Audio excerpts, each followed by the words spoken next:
The ability to have courageous conversations rather than avoid them will be very critical. If we can't have courageous conversations about what needs to change and how we need to work together, then we won't be able to go very far. We need each of you to determine the food system you want for your future and to act on it to make them a reality. We must do this understanding fully well our place in the world and that what we do as individuals impacts on others. I look forward to working with you in this summit process. Together, we can build a world of inclusive growth, environmental sustainability, and social justice. We can build a resilient world where no one is hungry, no one is poor, and no one is left behind. I thank you. Well, thank you very much. I think that's an introduction to the food systems dialogue. This is part of it, and we look forward to your ideas so that it forms part of the summit that is going to take place in September this year. This time around, may I ask Dr. Kamoto to give us an overview of gender equality in food systems in Malawi. Okay, thanks. Sorry, Dr. Kamoto, before you come in, may I also recognize the presence of Diamond McLean, Deputy Head of Missions, Irish Embassy in Malawi. You may wish to come and give us your welcoming remarks before Dr. Kamoto comes in. Thank you very much. Sorry, I'm a bit late. Can I take this off to speak? Yeah. Morning, everybody. Hope everything's fine. Good. Anyway, all protocols acknowledged and respect to everybody. Yes, I'm from the Irish Embassy, and congratulations on having organized this dialogue organized by the Malawi Irish Consortium for Gender-Based Violence and IFIAD, and really well done. I mean, we're observing this process with a lot of interest, and I'll tell you why in a few seconds. Of course, this dialogue is exactly as you heard, it's preparation for the Global Food Systems Summit, which is happening a little bit later in the year. I don't know the exact date, September. Yeah, and certainly ourselves as Ireland and as the Irish Embassy, we are watching this process with a lot of anticipation. We have very high hopes that this Food Systems Summit is going to transform things around food systems into what we are emphasizing as sustainable food systems. And I note the special theme today, which is really encouraging from our side, which is gender equality and food systems transformation. And I guess, you know, when I was just thinking about coming here, I was thinking maybe we could explore the idea of gender transformation and as a consequence of food systems transformation. And is that possible? Of course it is. You know, if we think it through, we can see food systems transformation as a way of promoting gender transformation.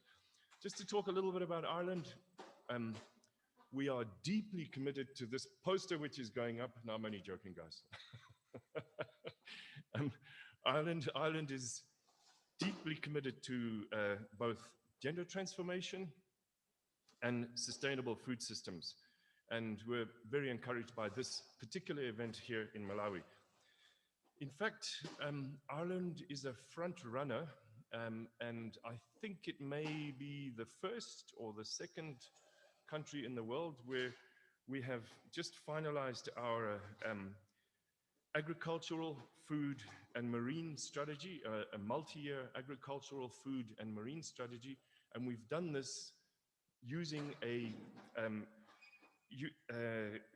food systems approach. Now, ourselves in the embassy, we don't completely understand what this is. You know, we're kind of learning as we go what is a food systems approach.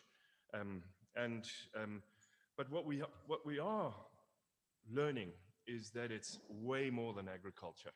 You know, this is it's an approach to conceptualizing and doing things around using a food systems approach, which includes numerous other what we would call traditional sectors and thematic areas: climate action, environment, gender transformation, energy, nutrition, even social protection comes into the picture here, if we are imaginative.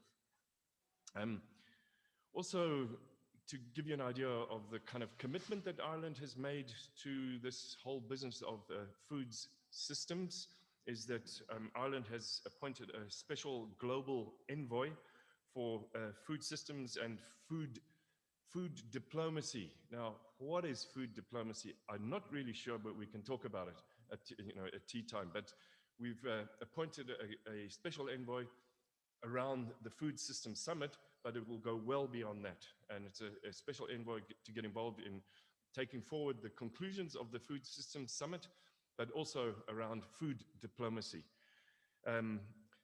And certainly as Ireland, we are going to go to the Food Systems Summit with very clear messages and very clear objectives. And, and we've heard that President Chakwera himself will attend the Food Systems Summit, which is really emphasizing the importance that Malawi is placing on this. But I hope that this dialogue and the other dialogues that are going to be taking place over the forthcoming weeks and months is going to equip the president with much more than just saying the extent to which a food systems approach can be applied in Malawi, much more towards saying Malawi has global messages. And what are these global messages? What are these messages that President Chakwera is going to bring to the Food Systems Summit, rather than say Malawi will comply? So I wish you well in all your discussion, in your dialogues today, and thank you very much for the opportunity to come. Yeah.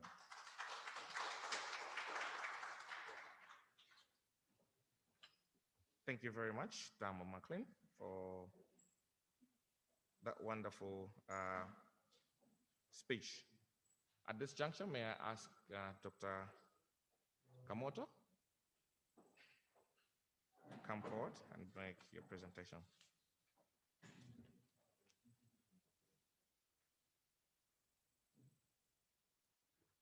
After Dr. Kamoto has finished making her presentation, we'll take two questions, one from those participants participating online and one from inside here. Thank you.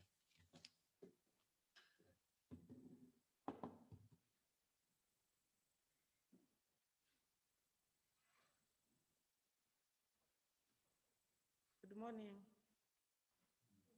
Good morning. Thank you.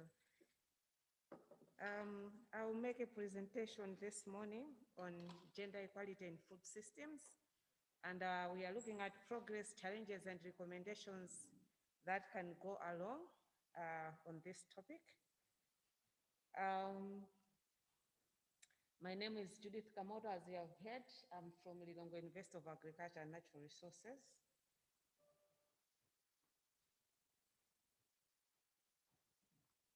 Next.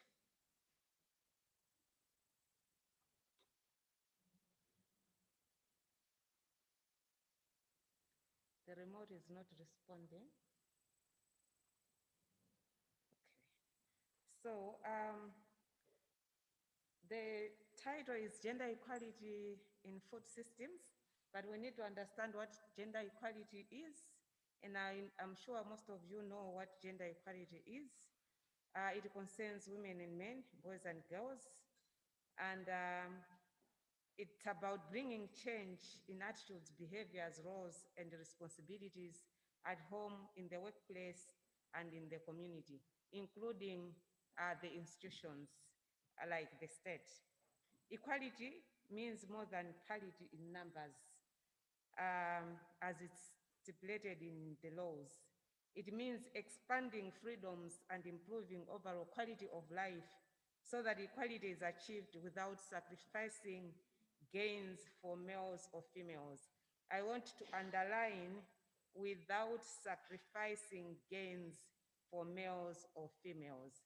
Because when we talk about gender equality and we look at the disadvantaged group, and in our country is women, sometimes it feels like we are only talking about women, but it's both.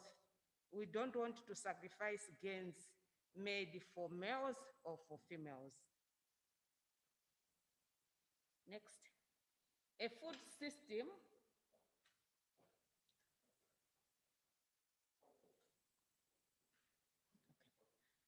so we are saying gender equality in food systems. What is a food system?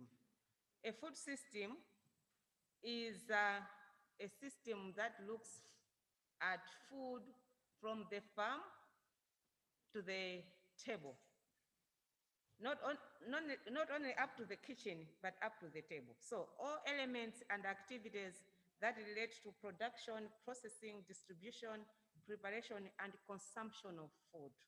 The decisions that go along with it, the policies that go along with it, everything added together is what we are looking at as a food system. And the previous speakers have mentioned that we need to transform the food system so that it benefits all, meaning men, women, boys, and girls. So actually the food system encompasses quite a range of actors, and they are interlinked value-adding activities. And it goes beyond agriculture. It also touches on forestry, the natural environment, the fisheries in the waters, and the broader economic, societal, and natural environment in which all these things are embedded. So I will show some figures that will show what a food system is all about. And sustainable food system is quite important. Just looking at a food system is not enough, but it has to be sustainable. And sustainable food system means that a food system should deliver food security and nutrition for all in such a way that economic, social, and environmental bases are achieved to generate food security and nutrition for now and future generations. So it means that it has to be profitable throughout, so economic sustainability. It has to be broad-based, it has to provide broad-based benefits for society, so society sustainability, and it has a positive or neutral impact on the natural environment. It means environmental sustainability. So a sustainable food system has to look at both, at all economic, social, and environmental sustainability. Next. So I mentioned about figures 1 and 2 in my earlier statements about what a food system is all about. And FAO has come up with a food system wheel. And if you can see in this food system wheel, it encompasses all the elements of social, economic, and environment. So if we look at the outer layer is the natural elements, the environmental system, and then as we go in, there are also elements of society, and there are also elements of the core ecosystem, and then we have the human beings, male, female, within or embedded in the food system. Next. And it gets complicated when all these are interlinked. We are talking of agriculture here. That's where food is coming from. And we have the economic system with its elements. We have the political system with its elements. We have the social system with its elements. And we have the biological system with its elements. And all these, they have to be interlinked and working together in unison for sustainability, so that then we have food on the table which is sustainably produced without affecting the people, but we also without affecting the environment. So this is typically an African food system.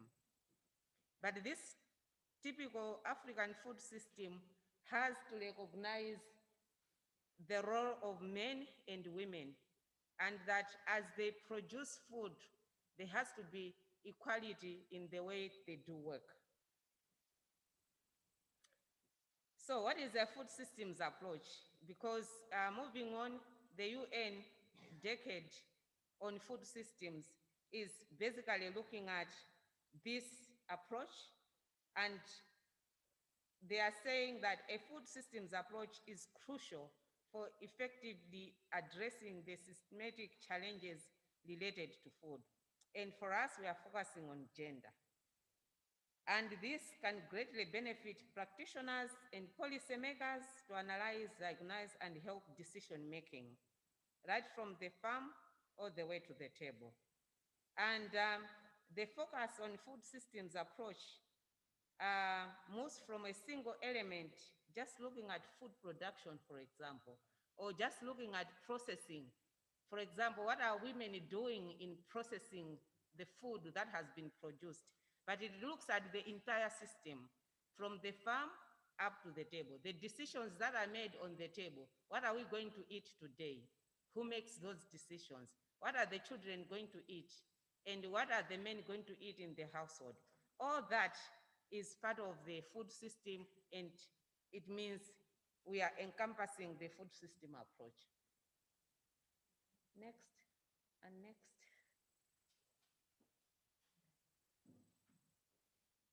Okay, so what is the progress towards gender equality? We know as Malawi, we have been doing agriculture since time immemorial, and the people that are doing agriculture are men and women, boys and girls. So what have we done as Malawi in terms of making sure that men and women are part and parcel of the food system that we are talking about? From a gender perspective, Malawi embraced in 1979 the Convention on Elimination of All Forms of Discrimination Against Women. And this convention allowed a series of activities to happen in our country in terms of gender. So there was a National Commission for Women in Development, which was established in 1984. And some of you, if you remember, if you are as old as me, that's when we had Chitukuko Shama in Malawi. And that's when the extension workers were also training women to do sewing and cooking in villages. And then we have moved down all the way to where now we are mainstreaming gender in various sectoral policies. So the Minister of Agriculture too has taken this on board, and they have mainstreamed the gender in their policies. Next. And we also have other national policies. For example, the Constitution. Within the Constitution, it also provides for equal rights to own property and to participate in various activities. And the gender policy too has also provided provisions that include agricultural productivity. So these provisions in various sectoral policies means that we are embracing the food system concept, because these provisions actually help men and women who do agriculture to do their work properly. Next. We also have policies on land and natural resources. For example, the National Land Policy, and this policy is particularly important in as far as agriculture is concerned, in as far as food systems approach is concerned. And as it relates to gender, it also provides secure tenure and equitable access to land without any gender bias or discrimination to all citizens of Malawi. And this is as stipulated under Article 28 of the Constitution. So everybody has the right to have access to land. And land is where agriculture is happening. So land is what gives us food. And therefore, if we are looking at a food system from production to the table, the production actually happens on land. And therefore, land laws have to be good enough to support agriculture. Next. We have also other policies that support gender or gender equality.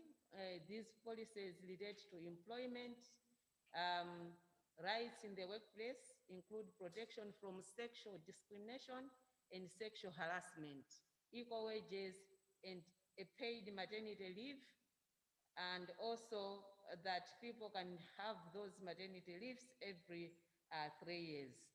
And we also have other employment policies that we should employ not less than 40% of one sex.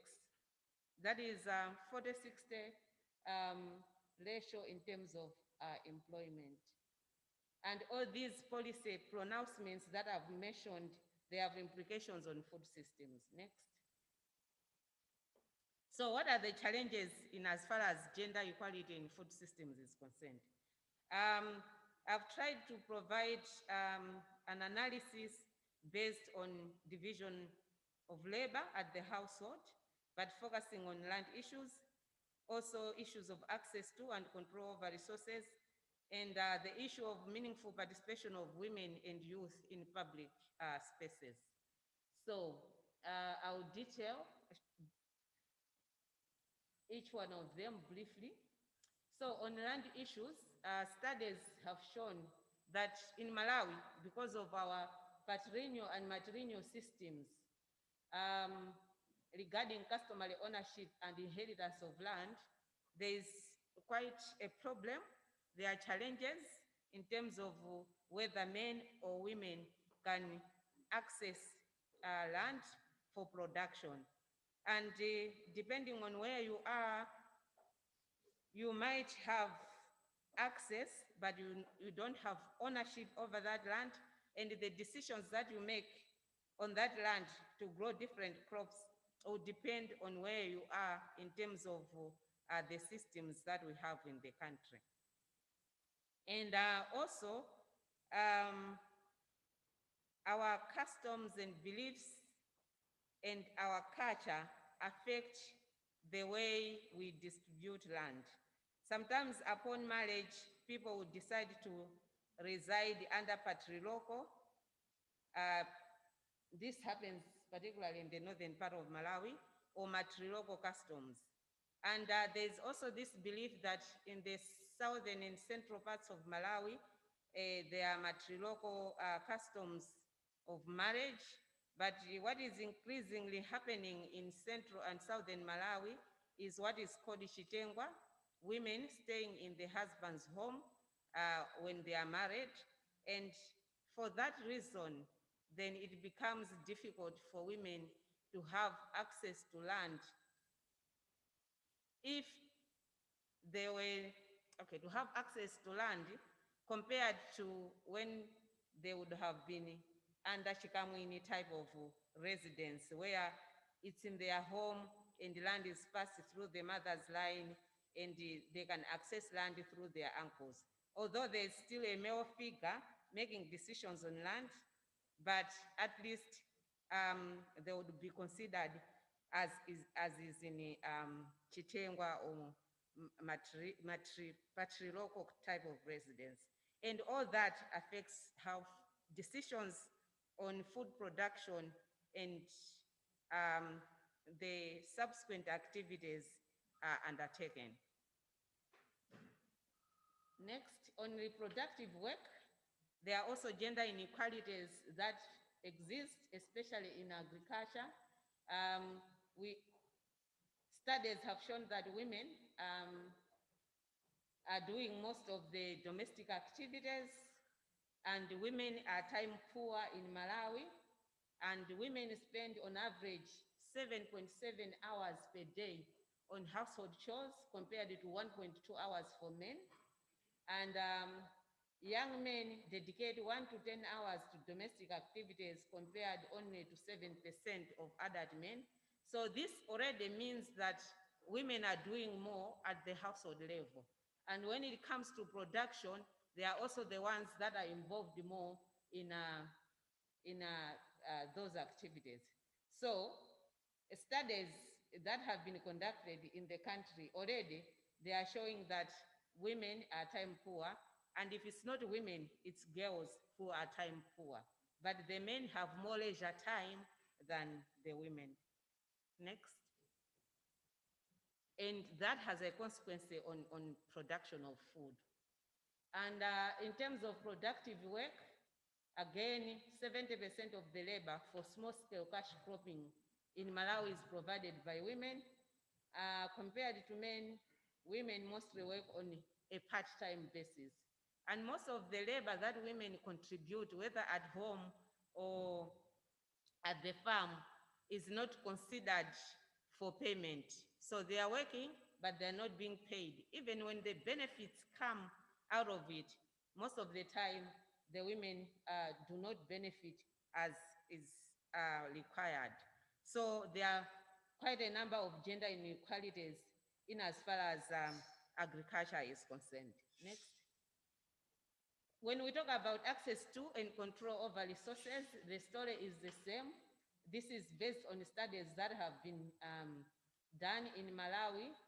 And we note that the second greatest contributor to women's disempowerment in agriculture is limited access to productive resources. And this includes land and also ownership of assets, transfer of assets, and access to decisions, whether on credit or on what to grow.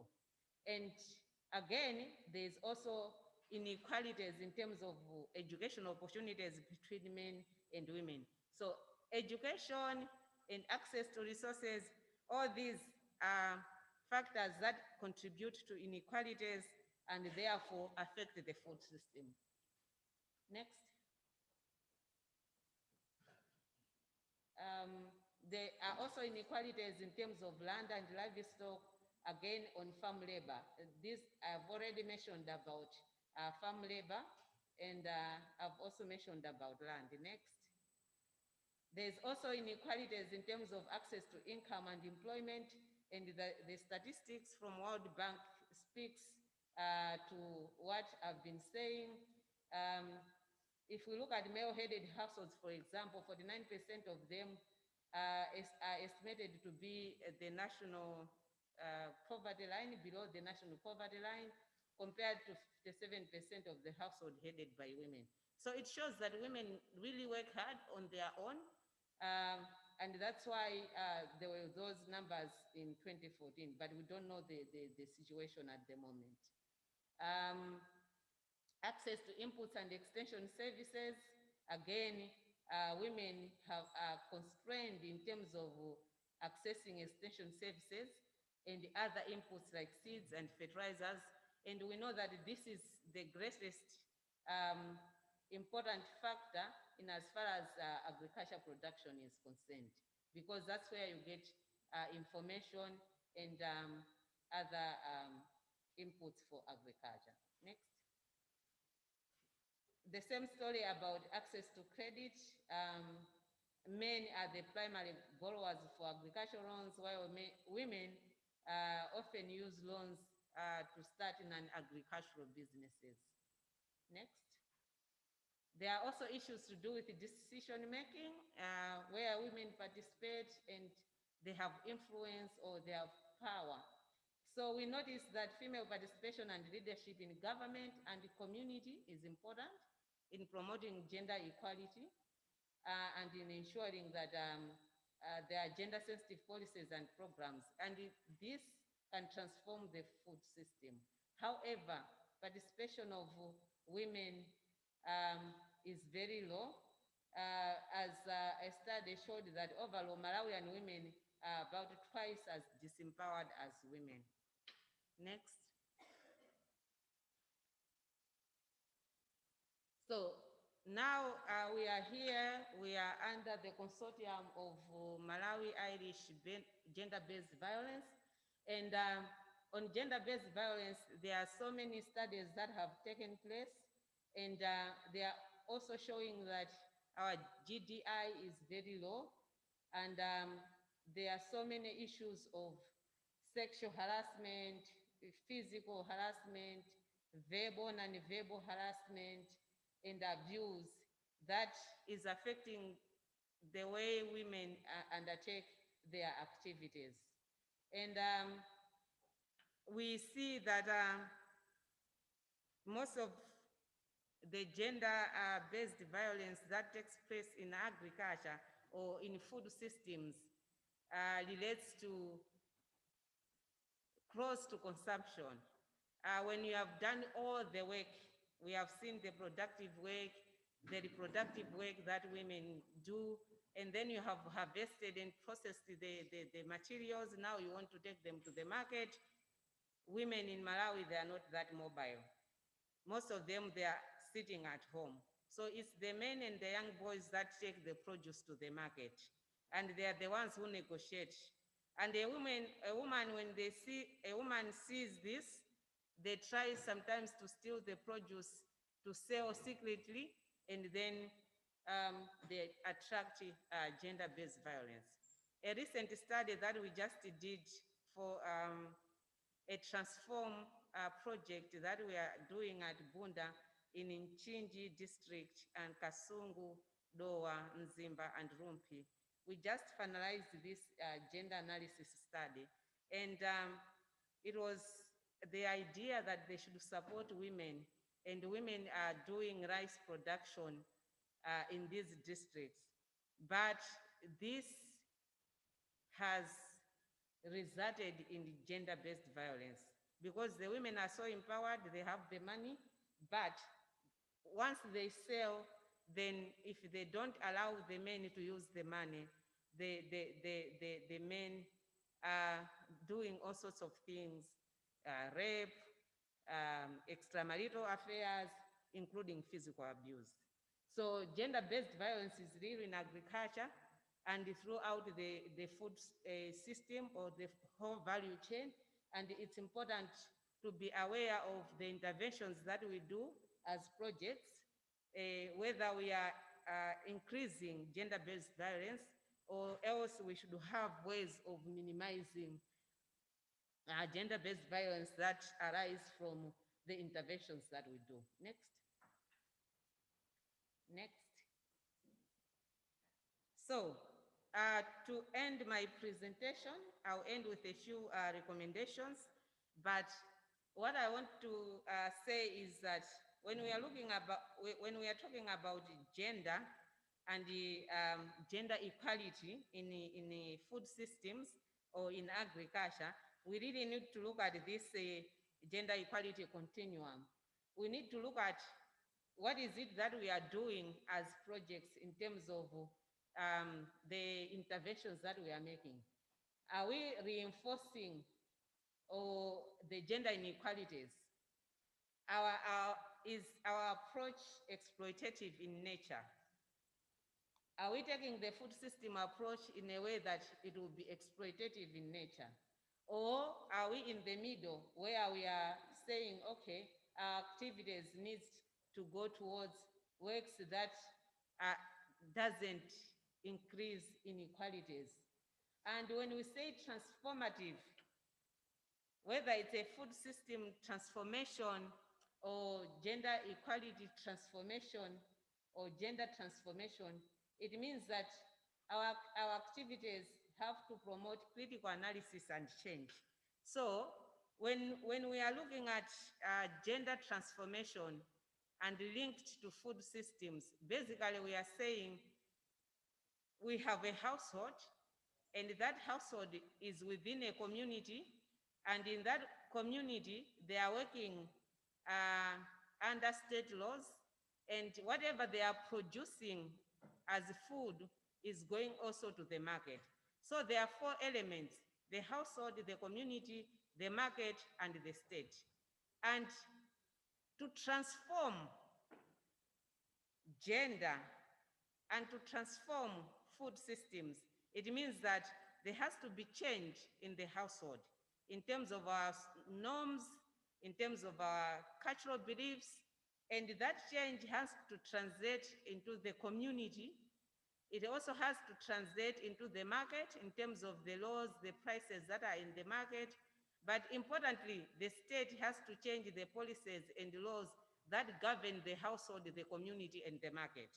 So the government has a major role in terms of transforming gender and also transforming food systems, because the laws that they will put in place will be the laws that will transform the household interactions, the laws that will transform the community interactions, the village heads and others, but also the market, the way the prices and the actors in the market are behaving.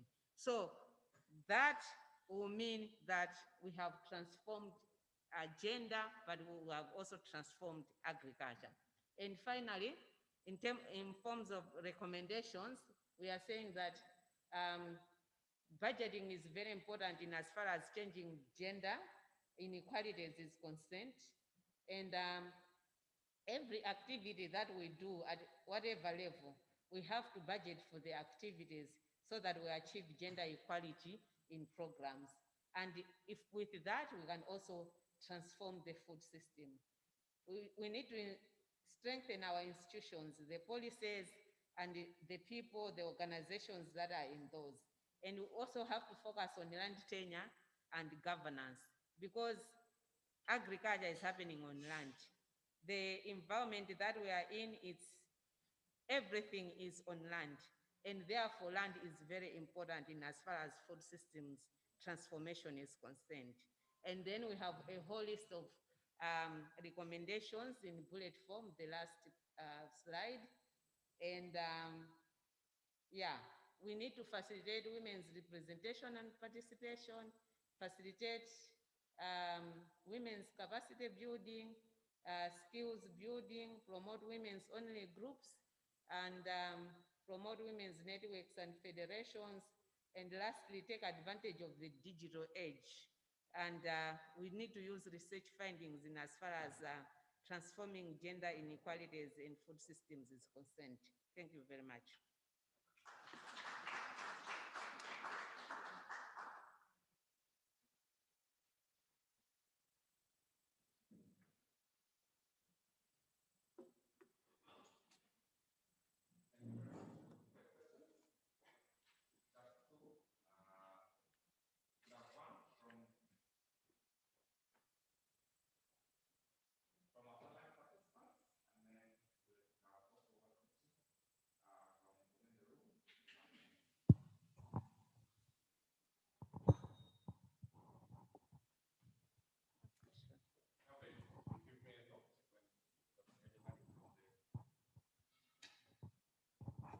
Thank you. There's a hand here. Oh, thank you very much. If no one else has a question, I always have a question or comments. Good morning. My name is Stacia Nordine. I work with Feed the Future, Strengthening Agricultural and Nutrition Extension. I wonder if you could just say a word. I would love to hear more about gender equity as compared to gender equality. Thank you. Yeah, thank you very much. So yes, the presentation was more on gender equality, but gender equity is about fairness.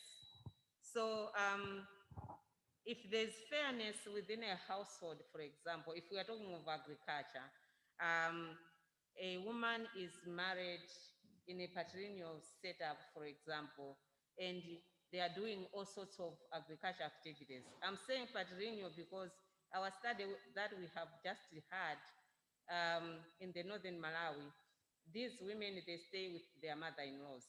But the conceptualization, that side is that we paid lobola, we paid cows for this woman, and therefore she's our worker. She has to do all farming activities.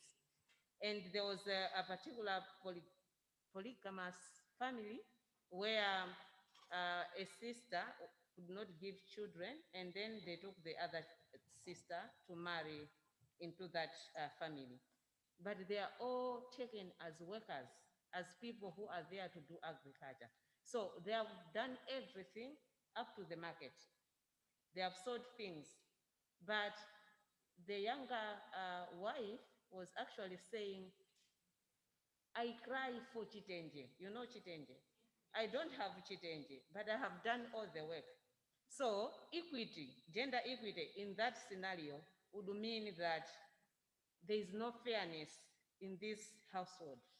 They are doing everything for the male's family, including the mother-in-law and father-in-law, and the women are doing what they are supposed to do in terms of farming. But in terms of the benefits, equitable benefits from the farm, some are getting, others are not. So equity is about fairness. Fairness even in terms of food distribution at the table.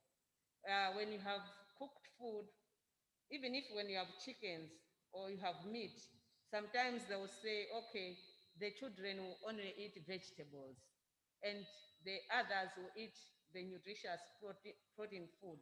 It means that there is no fairness in terms of distribution of food at the table. So even when you have food security in terms that the food is available, but others are not accessing it, and therefore they cannot utilize it efficiently in terms of nutrition. And therefore, there might be seen that they are malnourished because of unfairness in terms of the way food is distributed. So when we look at the whole spectrum of food systems, from production all the way to the table, we have to examine what is happening with the different actors, men and women, and see whether there is fair distribution or fairness in everything that they do. So that's about equity. Thank you. Thank you very much. There was a hand at the back. Yes, there's. Sorry, I'm a teacher, so I don't answer a question in very concise, but I'll try. I've taken too much of time already. Okay, thank you very much. My name is Teresa Gondwe. I work for UN Women. My question is maybe to the whole group. I'm wondering whether Malawi as a country, we can move if we, in terms of labor for women, if we keep on using the hand hoe. I'm thinking that among the recommendations, we could recommend that we should we should be using mechanization somehow. Although our land holding sizes are small, but we can use equipment or tools like those cultivators for weeding, other small implements that can be used at small land holding sizes. So this is, I don't know whether it's a question or it's just a comment, but I was thinking that maybe it would come among the recommendations. Thank you and over. Thank you so much, Dr. Gondwe. Yes, it's a comment, but also under the recommendations, I will not put the slide up, but there is promote labor saving and time reducing technologies. So this is more encompassing technologies in underwater, under agriculture, and including mechanization. Any time saving or time reducing technologies, they need to be encouraged. We have sung this song of a hoe for a very long time, but I hope that slowly we can move forward into mechanization. Thank you. Thank you very much. There's also a question from Ms. Betty Chinyamunyamu, who is our online participant.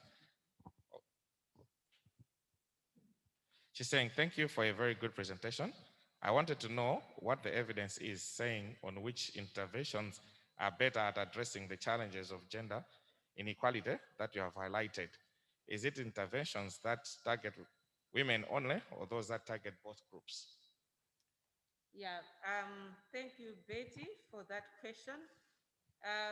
For me, the evidence that we are getting from research is that we need to target both men and women in the household, even in the community.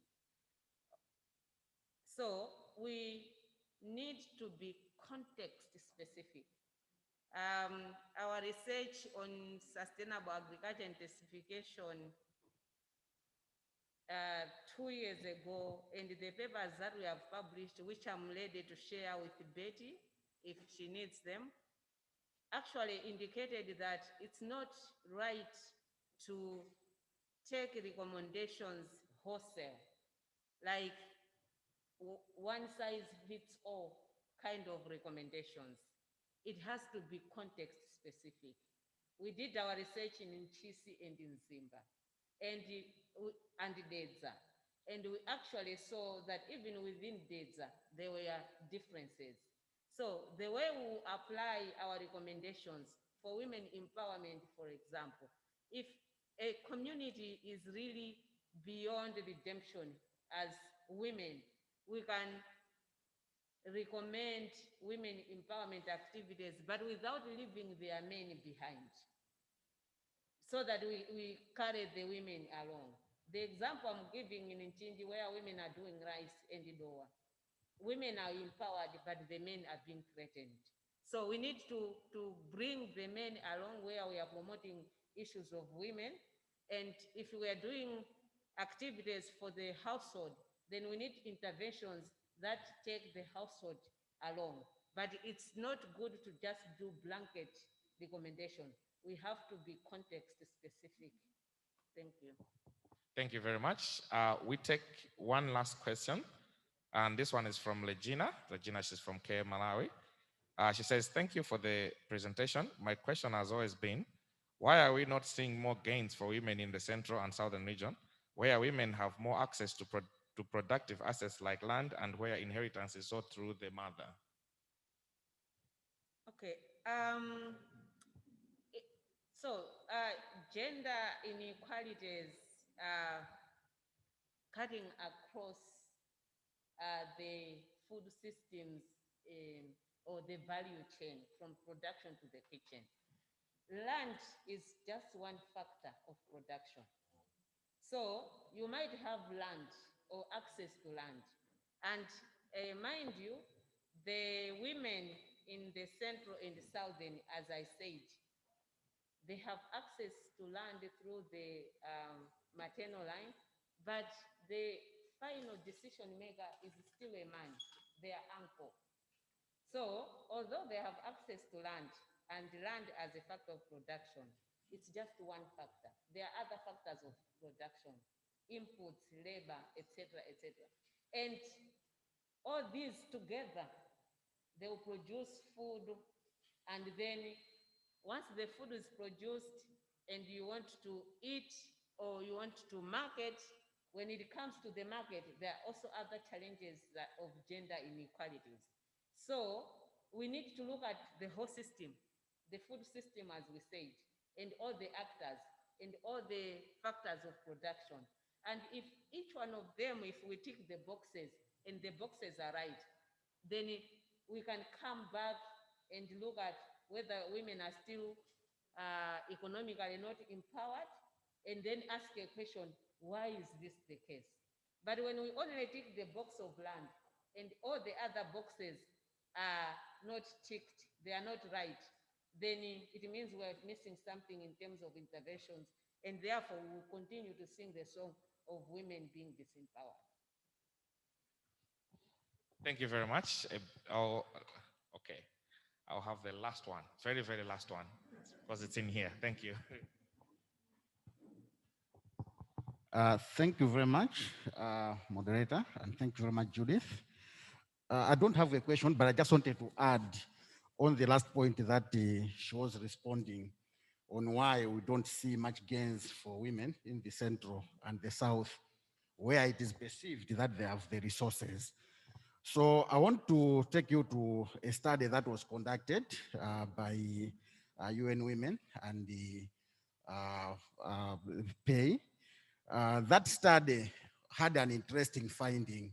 That finding was the fact that as much as we perceive that women have those resources, but there is some sort of violence that is inflicted on them as they are doing their farming. And Judith mentioned those. There are some sort of violence that is inflicted on them as they are making the decisions. They don't make their own decisions. They are forced to make some of the decisions. Even in terms of the choice of what they're supposed to grow, I think there is also some sort of violence. Even the benefits, the resources, you find that there is that violence. So in the end, you may think that, yes, they have the resources, they have the land and the like, but in the final analysis, they still lack the benefits that are supposed to go towards them. So I think that's one of the reasons why you may not see much progress in terms of the benefits that go towards women in the central south, even in the north. Thank you. Thank you very much. A big round of applause for Dr. Kamoto, please. Thank you very much, Dr. Kamoto, for that insightful presentation and for taking those questions. Distinguished ladies and gentlemen, let me acknowledge the presence of Mr. Voice Muhone, CEO for NGO Board. Thank you. Welcome, sir. Thank you very much. As earlier on, Jeanette mentioned that in here today we have got women farmers that have been drawn from Chikwawa, and they're here to share their experiences on the food system value chains. These are Mary Jeffrey and Catherine Amini. They are working with Troca, Seacode, and Cadicom. They are here to give us their experiences. After that, we'll also hear an experience from Ms. Ngawaira Chatata, who is an entrepreneur from Tantwe Farms. Thank you very much.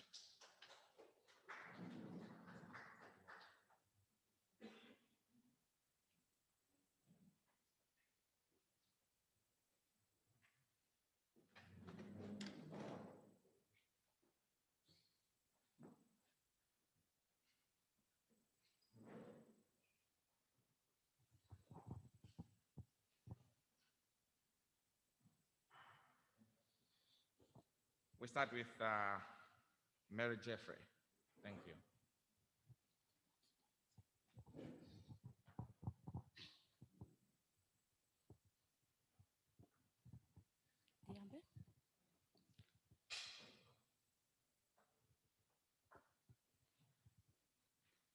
Zina langa ndine Catherine Amini, nduchokera boma la Machinga kwatiye mkula mwa group and dairy. Ineyo ndine mmodzi mwa alimi amene ndikuchokera kumeneko. Ineyo she's one of the farmers from Machinga. Ineyo kumbali ya ulimi wanga ndili ndi munda umene ndimalima, munda okwana half acre umene ndimalima.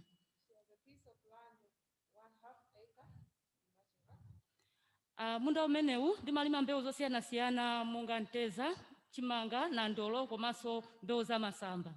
She's growing maize, pigeon peas, vegetables.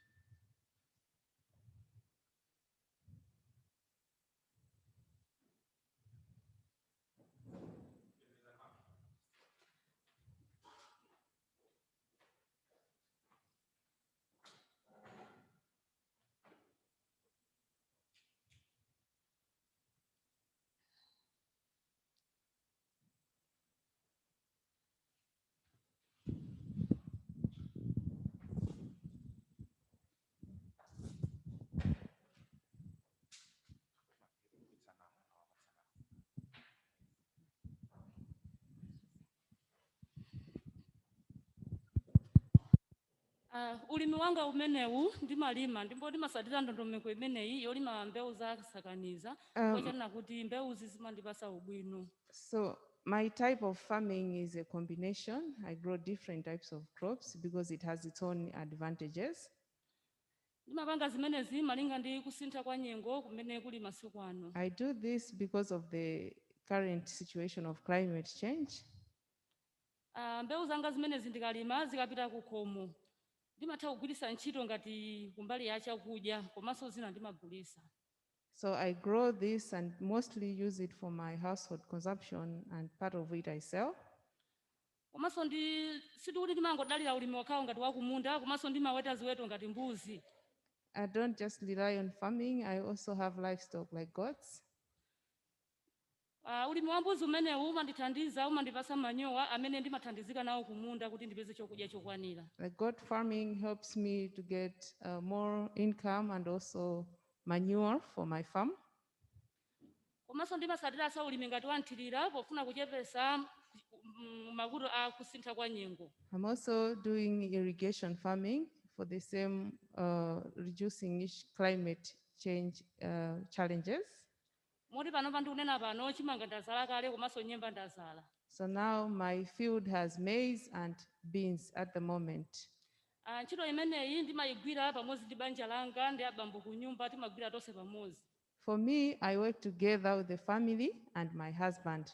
Komabe ngakhale zili chomwecho ine ngati pa banja panga zovuta zimakhala pofuna kuti gawo lambiri ndimagwira ndekha ineyo ngakhale abambo amatengapo gawo lochepa. Yeah, even though we work together, but still a bigger piece of work, it's me who does it. Izi zili chomwecho fanana kuti mbuyomu zinanyanyira kwenikweni fanana kuti abambo sanali kupezekaso pa nkhani ya kugwira ntchito kumunda. Komano titalandira ngati upangiri kukhadiko mutsekeya na kuti pasakhale kusiyana pakati pa amayi ndi abambo ndi pamene mbambo amayesesako kutenga kagawo kochepa pakhomo. So in the past it was worse, but now there is an improvement because of the training that we have received from Cadecom. My husband is able to do some work in the household. Mwachisanzo ndimati ndikalimalima ndikapita ku nyumba ndimakagwira ntchito ngati ya pakhomo kukhoza chokudya. For example, a typical example is when I'm preparing meals for the home, and getting water. My husband support in cutting wood for cooking. Izi zimatheka ndithu pakhomo pa zimachitika komabe gawo lalikulu ndimagwira ndekha monga munthu wamayi. But still, a big portion of the work, it's me who does it. Makhala ndikupinjika mwina kusamala ana apite ku sukulu atani zonsezo ndimagwira ndithu pakhomo. I also take care of my children all the time. Komanso kuonjezerapo ineyo ngati munthu wamayi ku nyumbaku ndinatenganso gawo kumbali ya kuweta somba, timaweta somba ndithu pagulu. I also do fish farming. We have a group which we are engaged in fish farming. Zomwe zonse zimatha kutibweresera ngati chokudya chathu pasiku komanso timapezako ndalama imene timathandizika nayo pakhomo. And through that I get food as well as money for use in my household. Ulimi wa somba umenewu anatiphunzitsa ndithu upangiri kuzera ku Cadecom Trokeya. This fish farming was also supported by Cadecom and Trokeya. Ngakhalenso ntchito ngati ife amayi ineyo ngati zimayi yotunga madzi mumbuyo ndimakatunga madzi kutali komano panopa ndikutha kutunga madzi pafupi pena kuti anatikumbirako m'mijigo. In the past, I also had challenges on the distances for getting domestic water, but now, because of the borehole that is there, the work is lessened. Izi zili chomwe chifana kuti ndimene timagwirira ntchito pakhomo ineyo monga munthu wamayi ndithu ndimayesesa kugwira ntchito koma ndimakhala ochepekedwa mphamvu chifukwa kuti ntchito yambiri ndimagwira ndithu kusiyana ndi zibambo pakhomo. So generally, the work in my home, we help each other, but still mostly it's me who does most of the work. Mmene ndanenera kuti ndimawetanso mbuzi zimatipasa manyowa amene timakathira kumunda, anatiphunzitsa kapangidwe ka manyowa timatenga madeya phulusa komanso ndowe zimene timaziphatikiza kuti tipeze manyowa okathira kumunda. Izi zimandipezesa chokudya ngati pakhomo chokwanira. So in addition, I'm trained on how to make compost, so that also helps me a lot to get food at my home. That's the end. Thank you.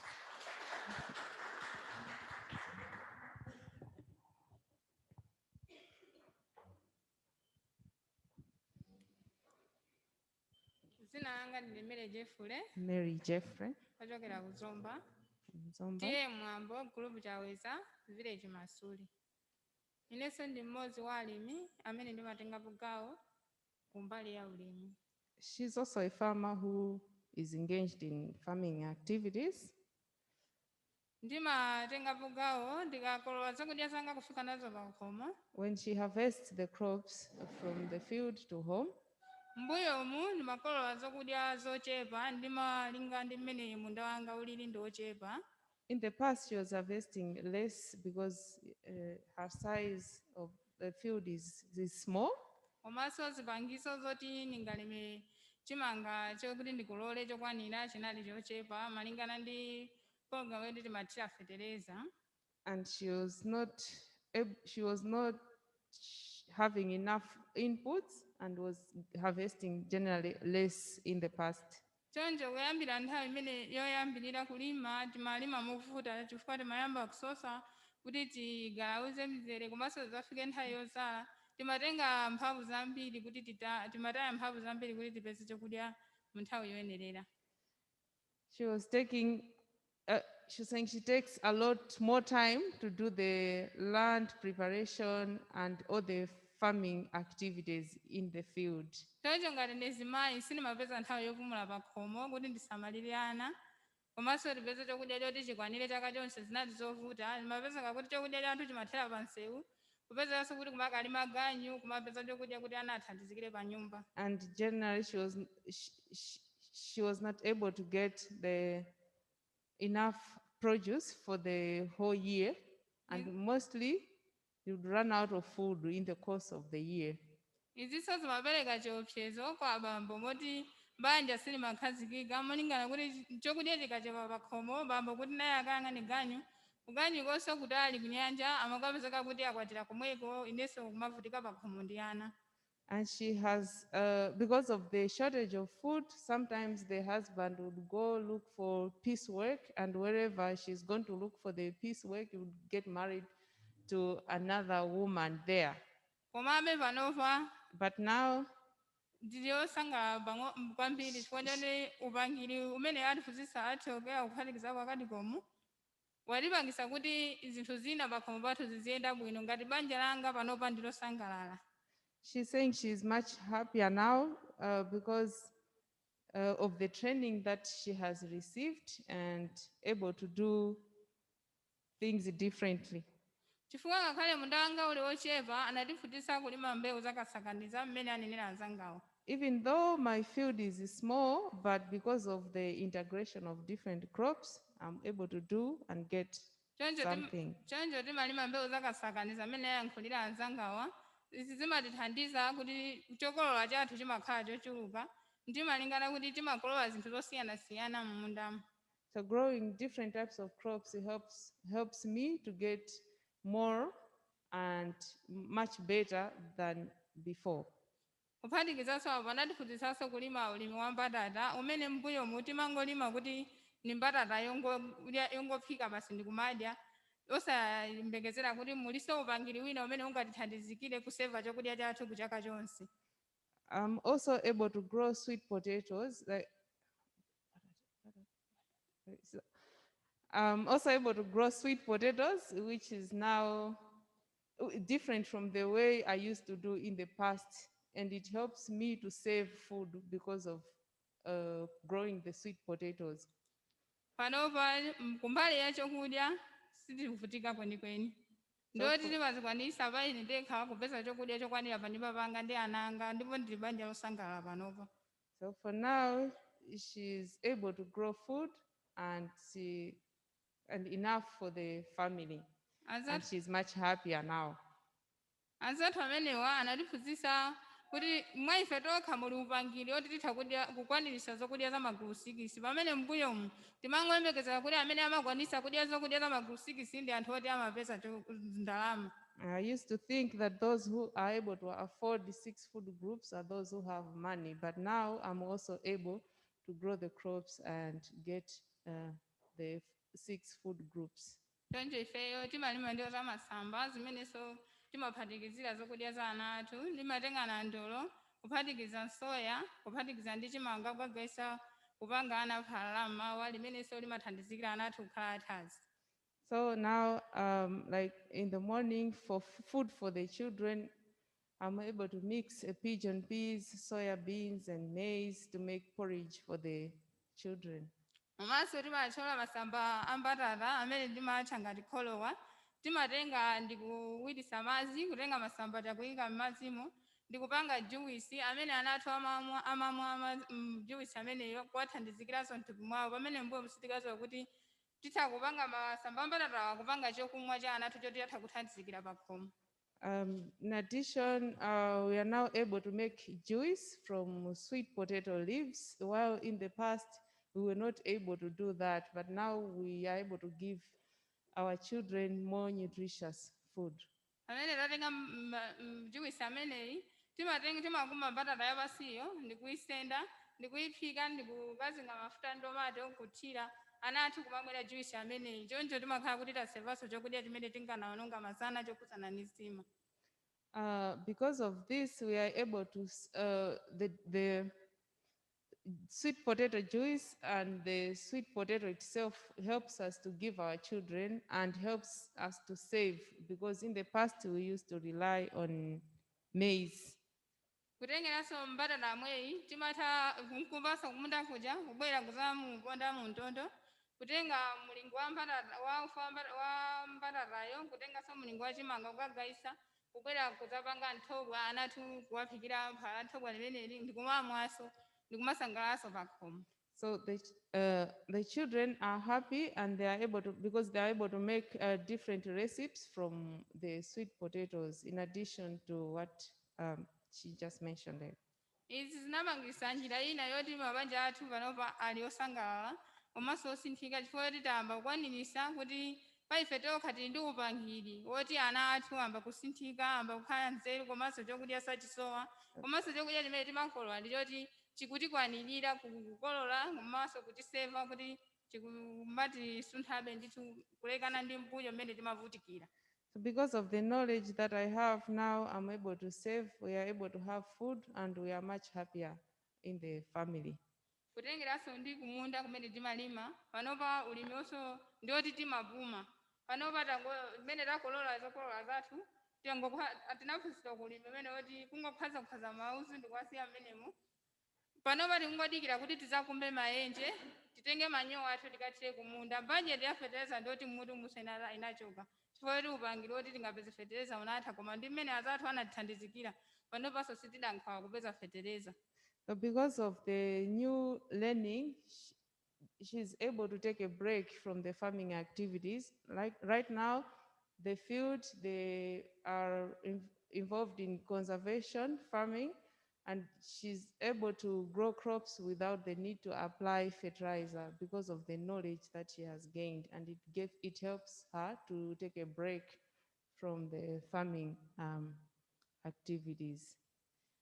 Kunena zoona mabungwe limene latithandizikira ndi chidwi chimene chinali nawo choti akaphunzitsa chinthu kubwera kuchiyenderera kuchionadi kuti ife tikuchichita zapangisa kuti mmero yathu yasinthika ndipo kwa anzathu amene ali ndi nkhawa uyoti amakhala bize sapeza nthawi yopumulira amakhala bize ndi kuchisamaliro kumunda ngati jenda kugwirira ntchito limodzi ndi abambo komanso kusapeza zinthu chokudya chokwanira pa khomo atha kupeza nawo ulangizi ngati umenewu oti nawonso atengepo gawo kumbali yoti kuzidalira pa iwokha.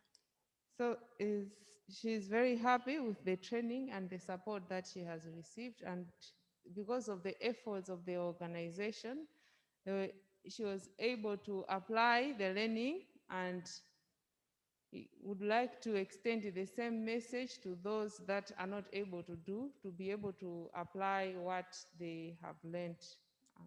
Muzaka zitatu zimene tasatira maulangizi amenewa zatipangisa kuti zinthu zina zasintha and atakhala kuti mabungwe amenewa anatha mwina zaka 5 kutsogolo tikuonabe kuti zinthu zambiri zikanasintha. And this has been an improvement within the past 3 years. And if this knowledge was there in the past 5 years, things would have been different. Thank you.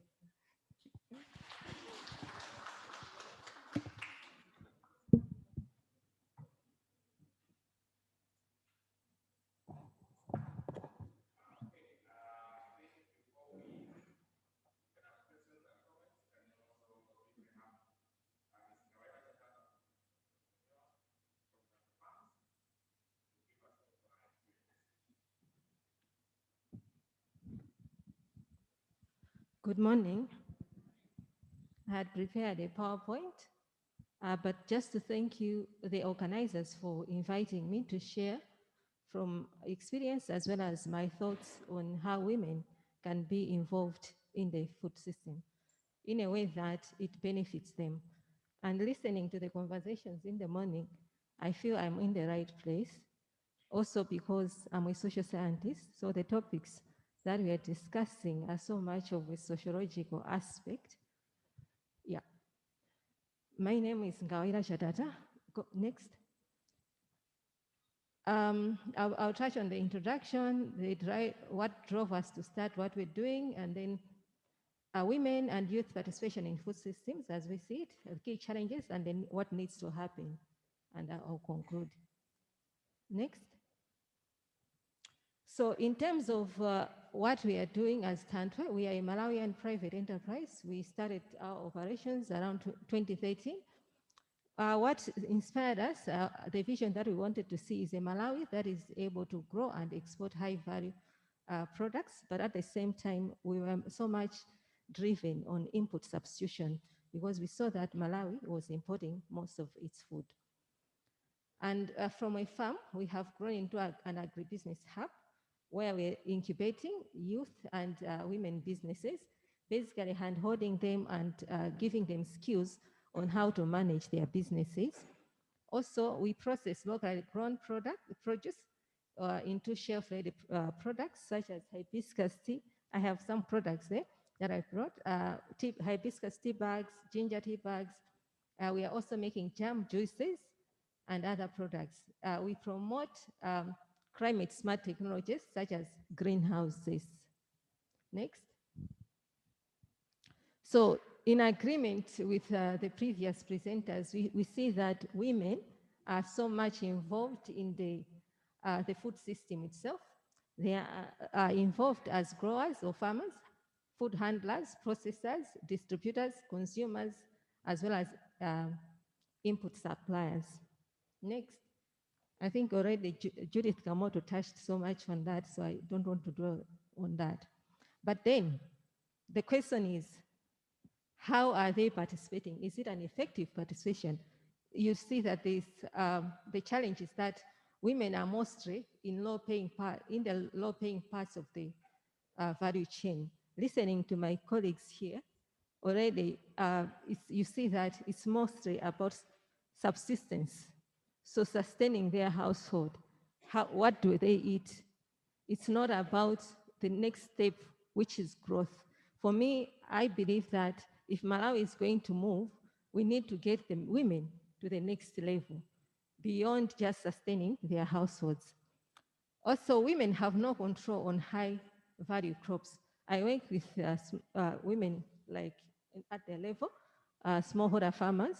In one conversation where we were implementing the gender concept of it takes two, women are working with their husbands or women working with their relations to move their business.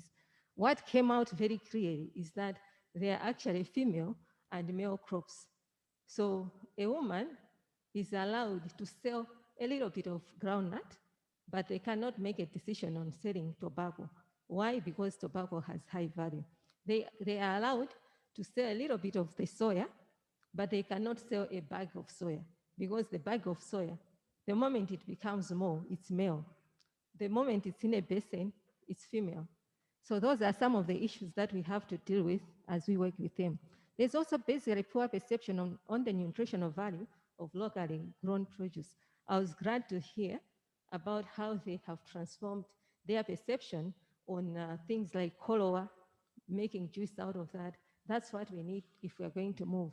That's why we even engaged in the processing of things like chidede, because chidede grows like weed, but we have gone into it and we are value adding, and it's now a high value product.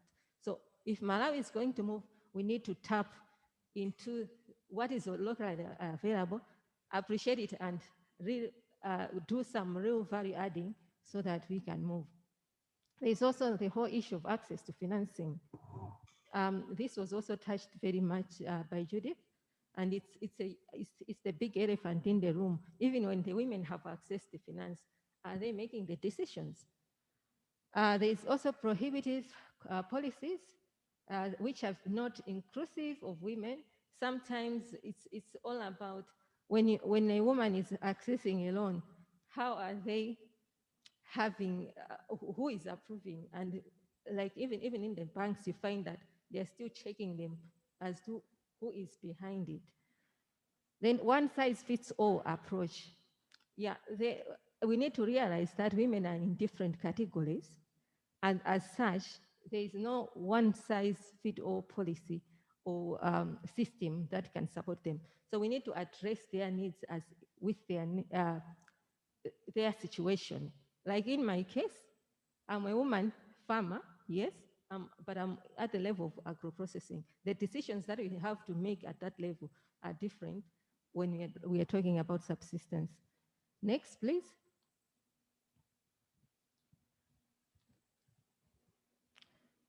So now the question becomes, how do we strengthen the women and youth in their participation in the food systems? We need to promote nutritional diversity based on locally produced products or foods. This is where we're going to move. Instead of being import-oriented, let's look at what do we have and how can we make the most of what we have. This is also a serious challenge, even just as Malawi. We don't value what we have. It's like someone has to come from outside to tell us the value of what we have. That mindset change is very important if we are going to move. And also we need role models, the value chain approach. How are we looking at the different value chains and how are we ensuring that there are pathways for growth for the women to participate in the higher side of the value chain? Gender has to make business sense if we're going to transform. And then we need to redefine the narrative of women and youth in businesses. I think sometimes even as NGOs, the moment we just start to say we want to do economic empowerment of women, the types of businesses that we're bringing, already everyone gets into the mode that it has to be small scale. I was privileged to be part of the UN Women Supported Program, where they actually built greenhouses for women groups. For me, that is transformation. I'm happy, as Tantwe, we are very happy to be associated with that. And we were training them even in entrepreneurship. For me, that's where we need to go. Let's give them things that will really transform their lives. And then for me, I'm also very passionate with the youth. Even in my entrepreneurship journey, for me to gain the confidence that I have now, I saw my mom doing certain things in the home. So let's start to catch the young girls when they are young. And I would also recommend to the NGOs to have entrepreneurship promotion programs for the young people, because that's how we're going to have empowered women. Because a lot of what I do is empowerment. Even when sometimes we assume that among the educated, which goes back also to the issue of there are different types of women. We think that for the educated, it would be easier. We have had questions in my household because we are jointly owning our enterprise, but we've had questions, people who come out like and say, how did you allow your wife to be the leader in this business? So these are mindset change issues that Malawi has to face. And then we have to be seeing women and men as co-workers in the business space so that we move forward. Next. So that picture is one of the greenhouses at the farm. Yeah, so thank you so much for listening. In that picture, it's me and the women that I work with. We were harvesting hibiscus then. Actually, that day we were having a party after finishing the harvest. And just to share that, even from this process of championing the hibiscus value chain, I've had stories that women, we deliberately made a decision that for harvesting of hibiscus, we work with women. So in this year, we had like 60 women that were participating. And this current year, we also have just about that, and some have already bought iron sheets from the what we pay them for harvesting. And then I've had some that have come to say, Madam, just working with you, I've learned a lot. So that goes back to the issue of we need role models that can inspire the women that they can also be who they want to be. Thank you. Thank you very much.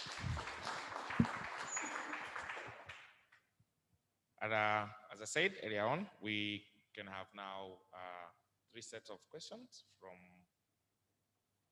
this room, and probably maybe we can also have 2 or 3 from our colleagues that have joined virtually. So if you've got a question, please raise your hand and quickly mention your name and the organization you're coming from.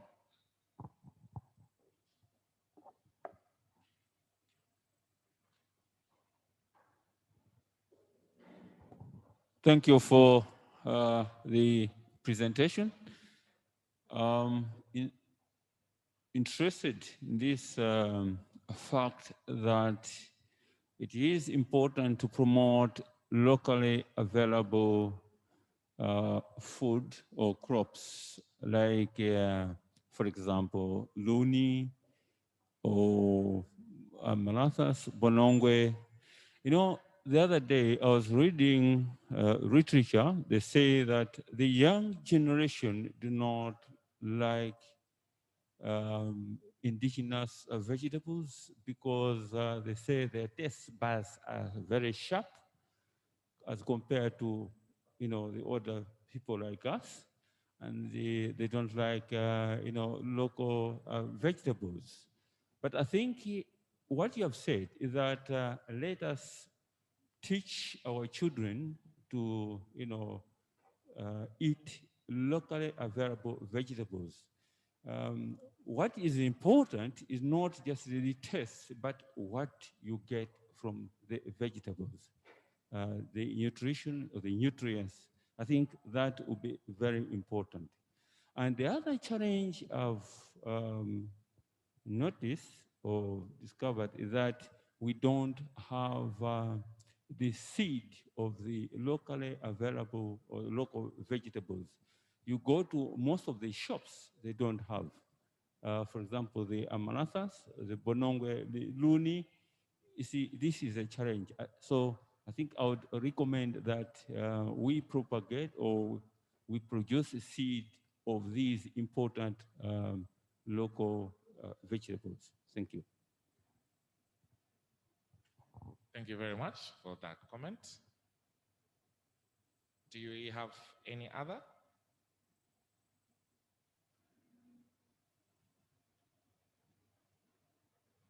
Okay, so we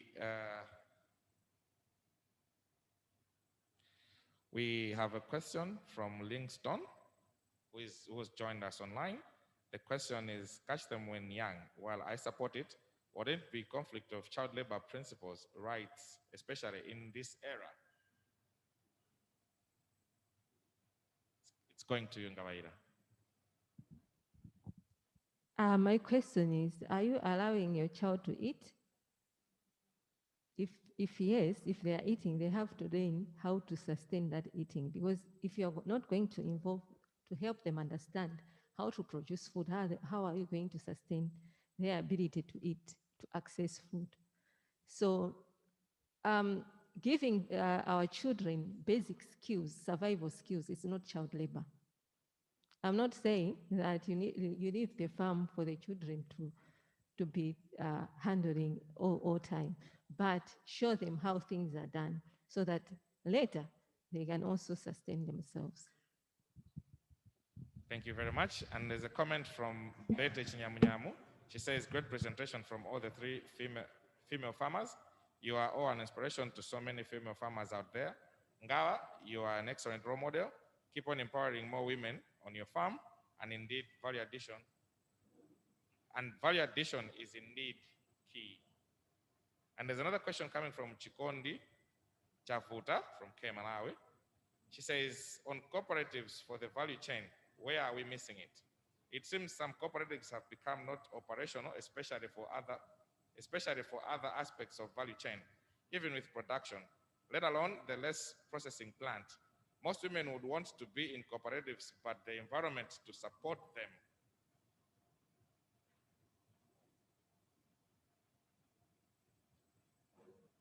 I think that's a question coming to you as well. Quite interesting. My opinion on cooperatives, where we are missing it, is that let's go back to where are we coming with cooperatives. There was a time cooperatives were promoted, and then they were stopped. Those that were there were operating as associations. So success of a cooperative was looked at number of members in the cooperative. And then on the other side, the model that is also being promoted, sometimes we don't look at the capacities. We go and mobilize farmers, and that's NGOs. Okay, you can be comforted that I've been part of the NGO. I've worked with ActionAid. So sometimes when I'm saying NGO, I've been part of it. But I can also point to where sometimes we go, because we are so much in a hurry to report on our projects, we mobilize farmers. The next thing, we buy the machine that we promised in the proposal, we put it up, and we take the farmers from their farms into the processing facility. One time, one partner took me to Vumbwe.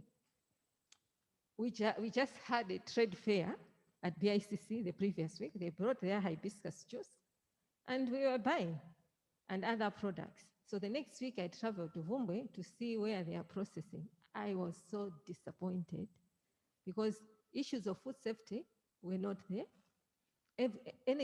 Things were being done anyhow, but because we have reported that we have a successful cooperative, we still want to maintain it that way.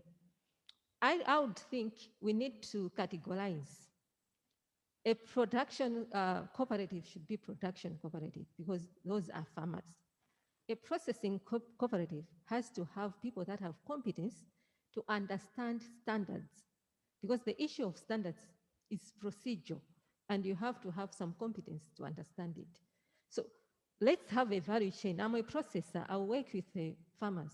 Of course, like with the inclusive business model, I can, as a processor, I can translate, working with the extension, the government extension system, we can translate the standards to a level that the farmer can comprehend, just making sure they produce the inputs in a way that when they come in the factory, you're still maintaining that standard. But you're not going to take a farmer into a factory. Thank you. Thank you very much. And we have got a hand from Mambakuru.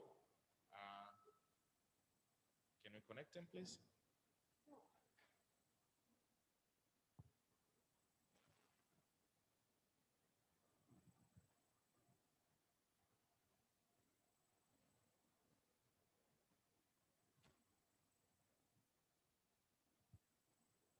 He's gone.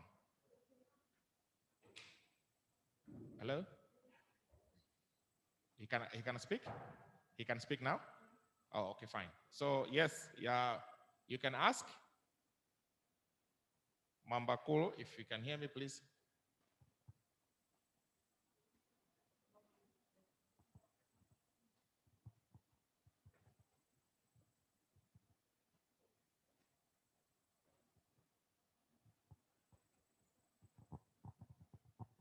Zikomo kwambiri azimayi nonse atatu kutsogolo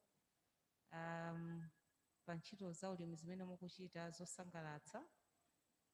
Ine ndili ndi funso, ndamva ndithu nonsenu mukunena kuti ine ndi banja langa, ine ndi banja langa.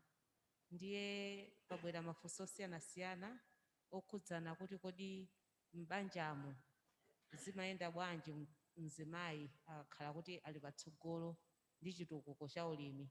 Akupindula, tamvanso kunena kuti nthawi zambiri zimenezi zimabweretsa mavuto pa khomo, mwina mikangano, mwina mabanja kutha kumene, olo abambo kuthawa pa khomo chifukwa chonena kuti mzimayi akulimbikira.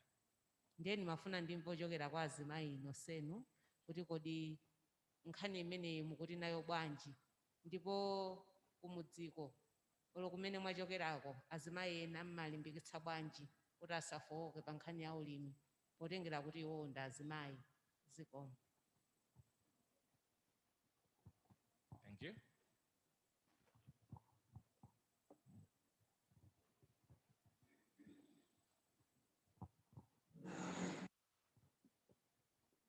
The question is around families, like in the case of the women that we have here, how do they handle situations where they are more empowered? We have cases where when a woman is empowered, the husband sometimes may leave them. So we want to understand from them what is the situation in their case? How do they handle situations where they are more empowered and they're able to make more decisions?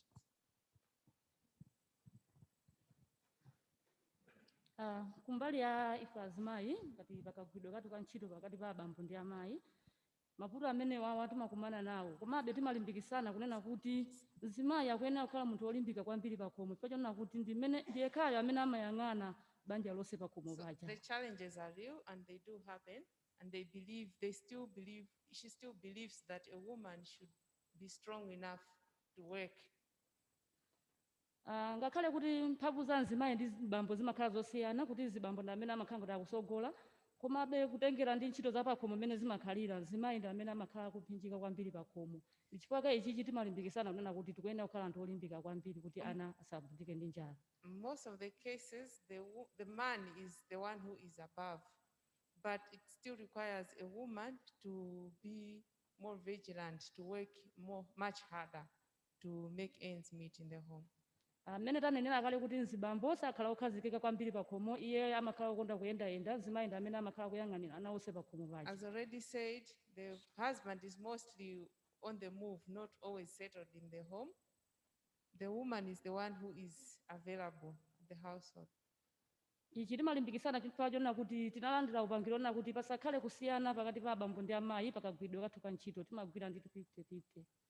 So for her, she has been trained to work together with the husband and making sure that they share the workload.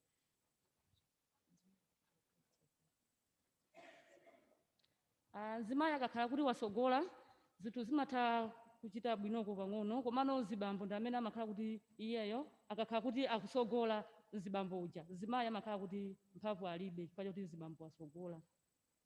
So mostly if the husband is leading in the decisions, it is much more worse than when the woman.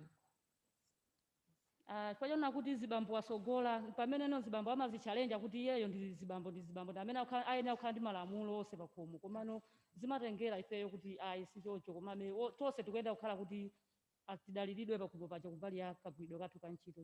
The man will always challenge and make the leading decisions, but he still believes that the woman should still continue to work and make sure that he's able to contribute. Mwachisazo zokola zathu tikakhala kuti talima tikufuna tikagulise zibambo ndi amene amakhala osogola kwambiri cholinga chonena kuti ndalama ija ikhale mwa iyeyo cholinga choti agwirisire ntchito ina imene akuiziwa. So it's mostly the woman. So when they harvest the crops, it's it's mostly the man who makes the decision. When they harvest the crops, it's mostly the man who is on the lead. Ife azimayi timakhala kuti ochepekedwa mphamvu kuti tikhale ndi ndalama ija chifukwa tikakhala ndi ndalama ifemwe ife tokha timatha kuthandiza ndithu anaja pakhomo mwana amakhala osangalala mu nthawi zonse zimene zimayenera kukhala ndi mwana kuti asangalale. When a woman has, when a woman has income, she's able to support the children in the house.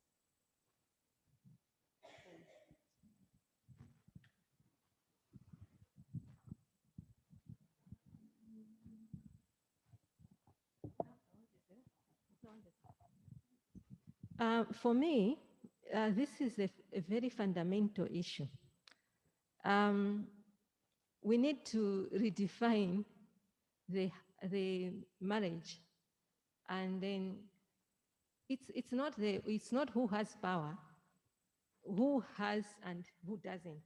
It's power together. That's where things lie. And that's the fundamental of love. That's why we call a marriage a union, isn't it? If it's a union, all the members have equal rights and they have to participate in the decisions. It's not him or me. Okay, I'll share an example. In our family, we own together the business. And then he's the operations director, I'm the managing director. How did we arrive at that? We had a conversation. Who is good at what? Yeah? So it's not just me rising up and say, I want to be the most powerful woman and I want the managing director. We discussed. The managing director is supposed to have marketing skills. The operations director has to understand some technical aspects of the farm. So we need, as a nation, we need to start to get real, because sometimes of this gender issue is so theoretical, but the reality on the ground. Let's look at a business. Okay, in this case, we're establishing a business. So when you are employed, how are people positioned in different positions? The same should happen at home. You need to look at yourselves as a team. That's why we promote it takes two. When you start to look at yourselves as a team, you have one goal, and when you want to achieve that goal, you want to present the best of yourselves. In this case, presenting the best of Tantwe meant that at this point of establishing Tantwe, I had to read. Later, I might decide to go back to work and he comes and reads. That doesn't reduce me as well. So it's that understanding that we have to have. Otherwise, we'll just be revolving around. Thank you.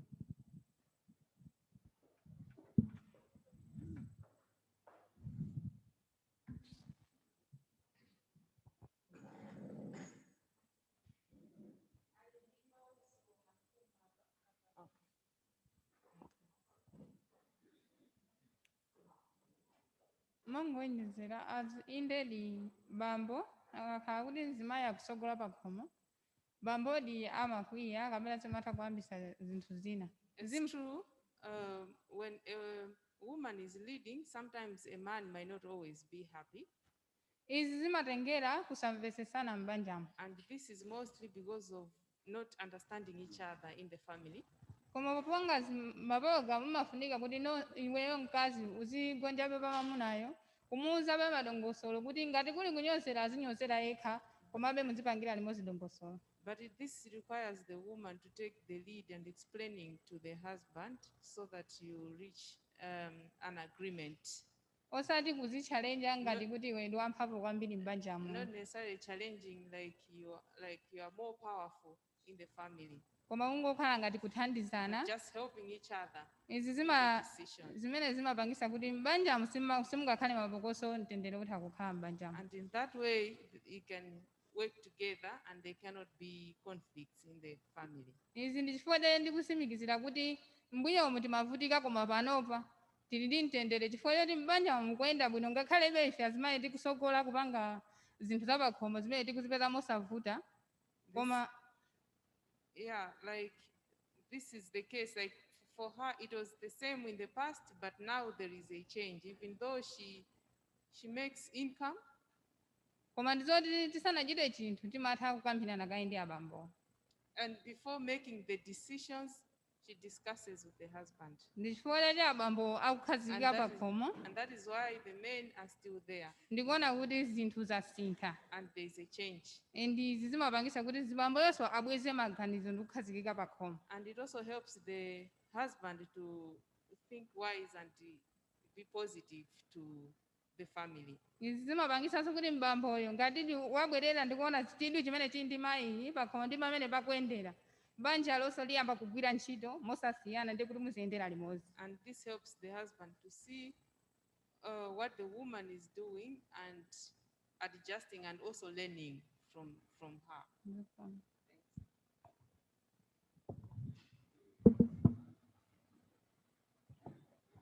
Kwambiri paliso mfumu ndiuve mphani kuti mungozitchula nokha dzina komanso kumene mwachokera. Zikomo kwambiri.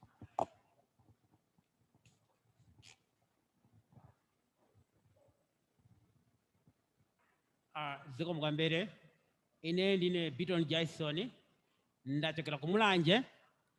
TN Samanja, Grupo Chisutu, Chisutu section.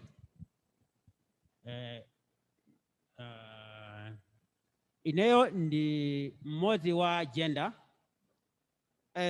Ndichitira umboni monga mmene akuyankhulira azimayiwa. He would like to comment as one of the gender activists in the area where he's coming from. Yeah. Choncho ineo kunyumba kwanga nthawi imeneyo gender isanabwere. Before understanding the issues of gender,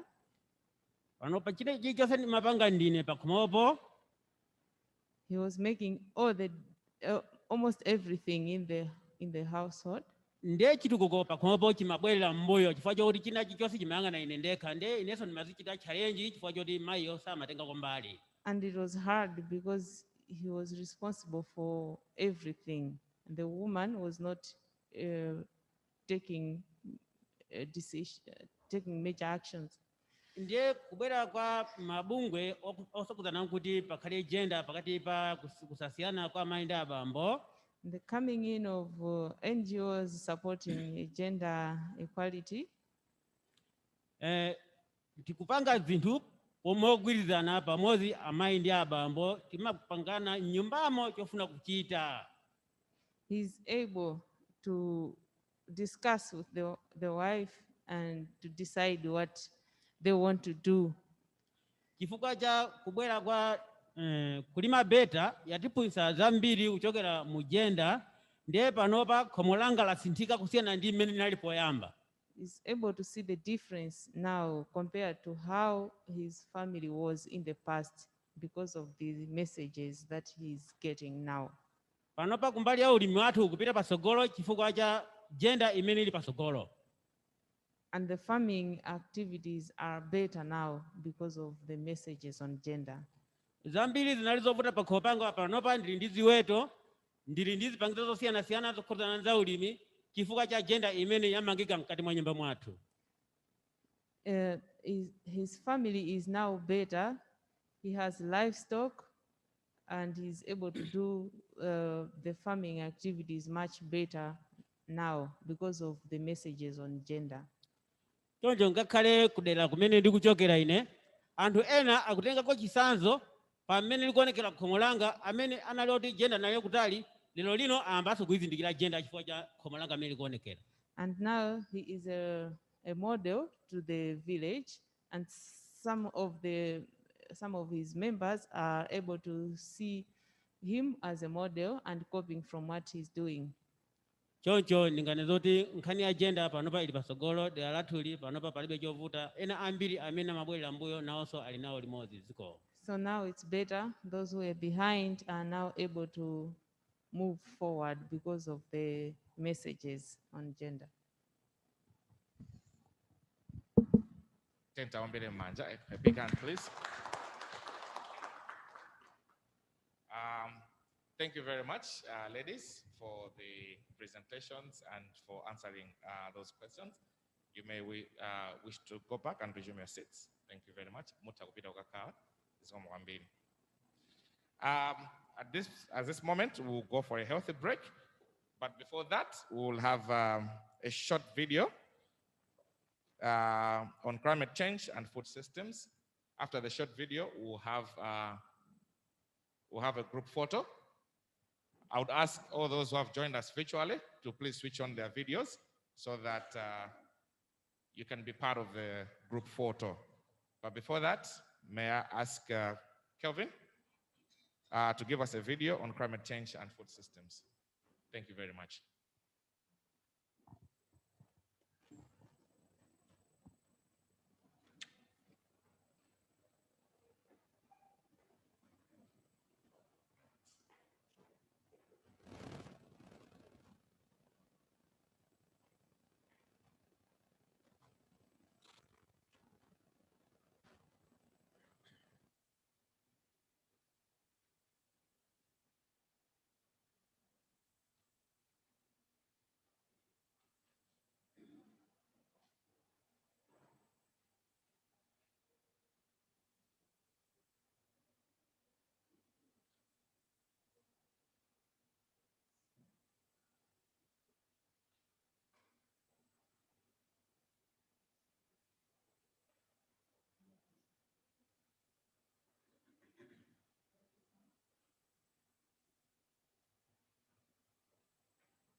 magwa mvula molumphalumpha moti dzimanga zambiri zawonongeka chifukwa kunagwa zirombo timene timati mbuzi zawononga kwambiri chakudya nde kusintha kwa nyengo kwatipatsa femo. Tikapita kunkhani ya covid ndizoti timapanga ni mabizinesi ching'onong'ono ngati ine timapanga mabizinesi omayenda m'misika daya kubanda kuti kumene kuja kuti kulephera kuti tipite kuti tikafikire facho kuti boma likukana kuti tisamakhale pagulu ndiye tikapita umene kuja timakhala gulu ndithu lofuna kugula malonda ndiye chifukwa chakuchuluka kwa anthu ndi kuchepa kwa anthu mtero tikukanika kugulitsa malonda moti miyoyo yathu yasintha kwambiri yabwereranso mbuyo pamene timayembekeza kuti mwina tidzitukula koma chifukwa chakusintha chifukwa cha matenda amene anthu fe tabwerera mbuyo kwambiri ife azimayi timafuna ulimi ngati wachimanga komanso pagulu boma litatithandizira kutipatsa ngati ngongole ya ziweto zoti tidzitha kusamala nkupatsana pachoti chiweto chija chikachita bwino ngati ulimi wachimanga wativuta ka ulimi nolonse wativuta tikhoza kutenga chiweto chija kuthandizikira pakhomo ndiyoti sitingakhale azimayi obwerera mbuyo atatithandizira ndithu kutipatsanso misika zinthu zimenezozo zomwe angatipatsezo za ziweto zoti tidzitha kugulitsa msika okhazikika ndiye kuti moyo wathu ukhozopita patsogolo. Dzina langa ndine moyo wawo Kaperewera Makola ndimakhala mudzi mwa Matola group VHD mani Matola STA Matola. Ntchito zimene ndimagwira pothandizira kutukula moyo komanso dziko la Malawi ndi dera ndimapanga ulimi ndipo ulimi umenewu ndimotenga kukhala business.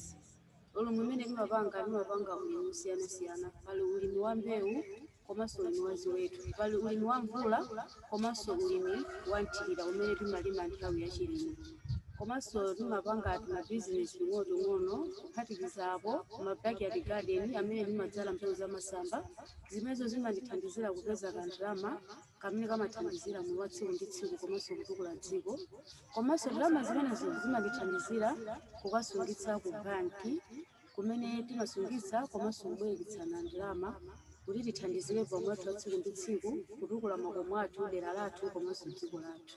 Ndizoonadi kusintha kwa nyengo kwabweretsa mavuto maka ndiyambe kumbali ya nkhani ya ulimi chifukwa cha kusintha kwa nyengo kupezeka kuti tikumakolola zinthu zochepa chifukwa choti mvula sikumabwera monga mmene imayenera kubwerera komabe chifukwa choti pa umunthu sitiyenera kungokhala chete boma komanso mabungwe amatipatsa maupangiri amene tingathe kugwiritsa ntchito kuti ngakhale pali vuto la kusintha kwa nyengo tithebe kupeza njira zimene tingatsate pofuna kuchepetsa ululu umene tikumana nawo pa nkhani ya kusintha kwa nyengo zimene zikupangitsa kuti tizitha kutsatira ulimi wa makono umene timatha kukololabe kangachepe kuti tithebe kusintha masiku angapo ngakhale tikumana ndi vuto la kusintha kwa nyengo.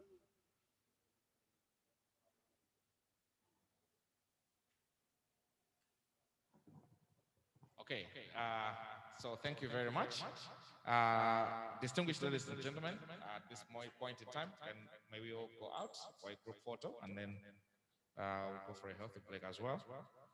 Immediately we come in, I will ask Mr. Lois Montali, the Resilience and Livelihood Lead, to give us a presentation on evidence from research fixing farming systems. And after that, we'll go into group discussions. Thank you very much.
right, ladies and gentlemen,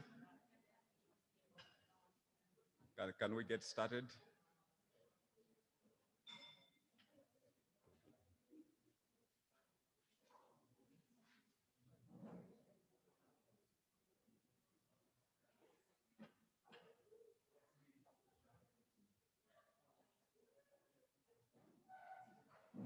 Okay, as the presentation states,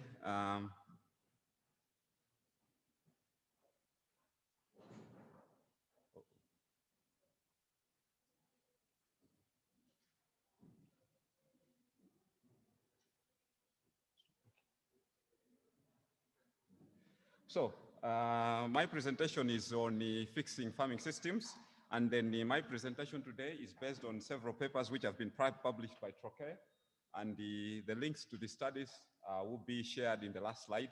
So basically, I think there's about 3 studies mainly, several of them.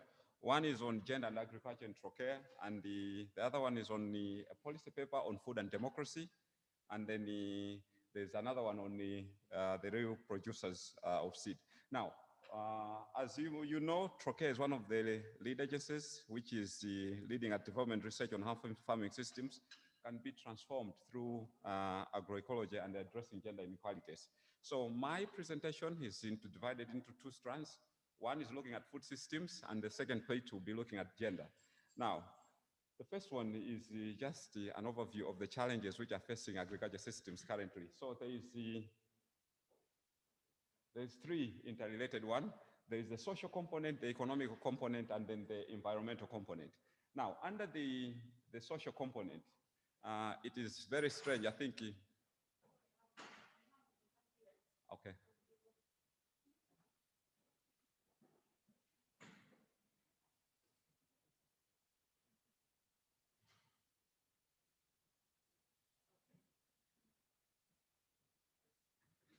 We're good? Okay. Right. So as I was saying, that I think Jeanette and others alluded to the fact that the smallholder farmers, who are the major food producers in the world, are actually the people who are food insecure in the world. That's the first bit part of it, which is really strange and ironic, because they're producing the food, but their households who are food insecure, and also their diets are not diverse. Then again, also gender inequality, Judith and others have alluded to that, is also stifling agriculture production. Agriculture, as people have highlighted, is one of the areas which has got potential to pull a lot of people out of poverty. So there is need that there is investment in agriculture so that it can grow. And then also local knowledge and resources. As we are moving forward in terms of agriculture, the local knowledge is being lost in terms of controlling of pests, different crop varieties and others. So that's the first one. That's the challenges which are facing agriculture in terms of social. Then on the other one is environment. So on that, I will not dwell a lot. Most of us are aware, the greenhouse emissions, the lack of the limited biodiversity. You have seen the rise of monocropping. An example is like how maize and other is a focus in terms of Malawi. Then chemical pollution in terms of use of herbicides, in terms of fertilizers, pesticides, they are all leading into polluting of rivers, streams, and eventually they end up in the lake. So, and then greenhouse emissions, land degradation, that's the first part. Then the last one is in terms of economic now, with the concentration of power in a few producers, you find that there is a rising cost of agriculture inputs. So there is a need that the farmers should diversify and move away from use of the synthetic herbicides as well and chemicals for production. So, I've got a clicker here, it's not working. Can you move to the next one? Okay. Okay, so we've got potential, as we've said, that there are 2 policy options. There is one where we're looking at the intensive agriculture. We're looking modernization, intensive monocropping and others, so that we can increase productivity. We're talking about the green revolution, so that there is increased yields. And then on the other one, you're looking at climate smart agriculture. Now, climate smart agriculture, it has kind of like lost its meaning a little bit because we've bundled in a lot of technologies in together. And what are we talking about? Climate smart agriculture, or are we talking about conservation agriculture? What is it? What are we trying to do? Irrigation has been bundled in there. There's a lot of things which have been included in climate smart agriculture. So those are the two policy options on the one hand in terms of intensive agriculture, whereas on the other hand, we're looking at agroecology. So agroecology is like now we're trying to bring back the balance in nature in terms of like use of plant diversification. You've got multiple plants within a farm so that the system is much more sustainable. Then you also want some policy changes whereby farmers are involved in most of the decision-making processes so that they can be the ones making decisions about their farming choices. So that's just a slide just giving us an overview of the current system. We've got fragile agriculture systems which are vulnerable to external shocks. Then we've got the action plans which we can do business as usual, or we can have transformative processes. And then the last one, we're looking at a desired goal where we've got more sustainable systems. So in terms of agroecology, which is one of the principles which is being suggested, the principles of agroecology have been adopted from a system which is working towards just and resilient sustainable food systems. So let me read the definition of agroecology. So agroecology is a scientific and research approach involving holistic study of agroecosystems and food systems. And also it is a set of principles and practices that enhance the resilience and sustainability of food and farming systems while preserving social integrity. So the idea is agroecology has got at least 3 dimensions. In terms of one is economic. So in the economic, you're looking at the local value chains, you're looking at the local system so that there is shorter distances traveled for farmers to sell their produce. You're looking at the income within the household so that farmers are producing multiple foods within the household and they have got multiple sources at the household level. Then on the environmental, what you're trying to do is you have biodiversity. What we mean is if you have got maize being monocropped for season, there's beautiful pests and diseases. And then as you have noted in the past few recent years, there was an attack of fall armyworm, which devastated the country because of limited diversity in terms of crops. Then you're also trying to decrease the use of synthetic herbicides, whether it's fertilizers, whether it's chemicals for pesticides and others. You're trying to use locally available solutions. And then also the integration of different elements. We're talking about fisheries, we're talking about livestock and farming as well, all of them integrated together.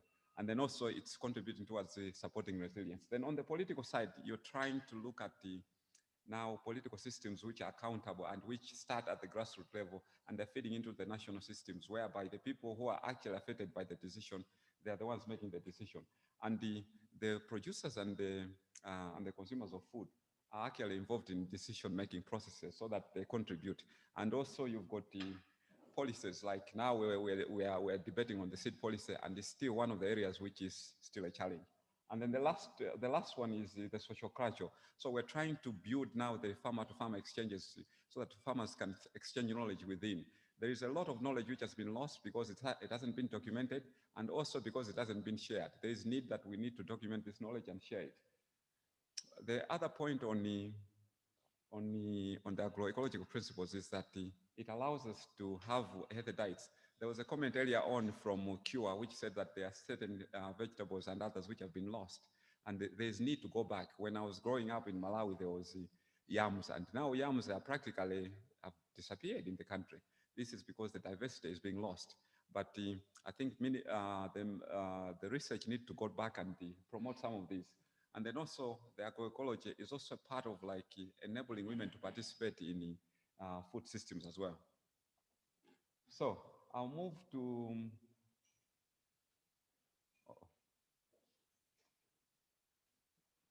okay. So those are just examples of agroecology at work. So one is an example in Ekwendeni and another one is an example in Guatemala, which enabled farmers to increase their income. And the last one is a case of agroecology contributing to building resilience in Kenya. I will not share this with a limited time. I think the links at the end, some of these will be shared, and then you can have a look at those links. So, gender and agriculture now. This is the second part of my presentation. Now, if you look at why there should be gender in agriculture, those are the four points which I'm looking at. An equal load for women. Now, you find there's been, the examples have been stated that women are responsible for fetching firewood and others. So there is an equal load for women. The second bit is women have got less access to resources, and that was mentioned even by Judith. We were talking about material, finance, equipment, and others as well. That's the second part. And also time as well, which I think was emphasized. The last bit is there's an equal power between men and women in terms of the household, in terms of community levels, and you know, it's about right to right. In Malawi, you find that women make up about 70% of the agricultural workforce in Malawi, but only about 17% on land. So this is an equal power balance in Malawi as well. So you find that in households where women are engaged in agriculture, they've got better nutritional outcomes. So this is what we need to push for. Why tackle gender imbalance? So these are the reasons why we need to tackle gender imbalance. Rights, all of us have got equal rights, so we need to tackle it. There's need for equality. Productivity, as I've just stated, for households where women are engaged in agriculture, there's also better outcome. And there's also evidence from research saying that women can also equally produce the same level of output as men. Economics. In terms of economics, there's if we improve the women production, there is women have got the propensity to invest more at the household level. So there is a need for that. And also by strengthening that, there is lower dependency ratios so that you are strengthening the households and also the community at large. And then also, as I said earlier on, women grow a variety of crops. Men will just grow maize and beans, but women would want to grow a lot of varieties of crops within the household.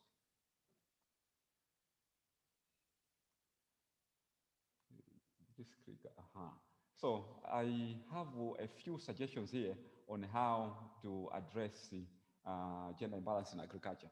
I will just run through them. I think sound gender analysis is where you go into a community, you understand what do the women do, what do they own, what sort of power relations exist, and all of that. So you understand the context in which you're operating in. So that's the first one.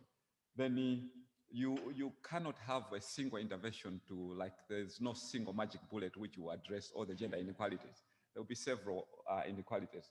Then there was one who raised about models which are accessible to women. There's need for that. And then also promotion of policies which support women. I would dwell on genderizing technology and livestock. There's need that the choices which we're making for the women are also relevant for the women. And Judith, I think, alluded to the fact that we need to reach both men and women. And also, because women are less mobile, we need to reach them where they are. Okay, so these are the key messages. Support participation of peasants in agriculture food system, promote responsible governance, mainstream agroecology in education, allocate financial resources for agroecology, promote support local value chain additions, promote policies and practices which support women farmers. So I think those are the key messages which I am. So, and then this is the links to the different studies which I posted from. I think everybody can access them and see what we're talking about. Thank you.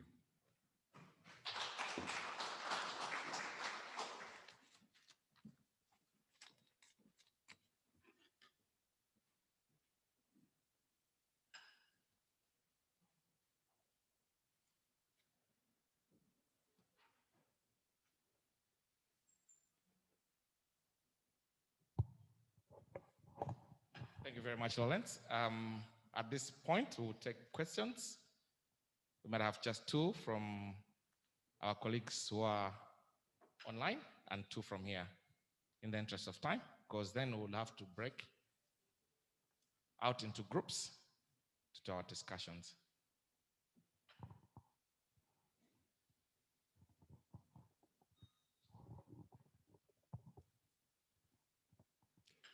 There's a question online from McPherson.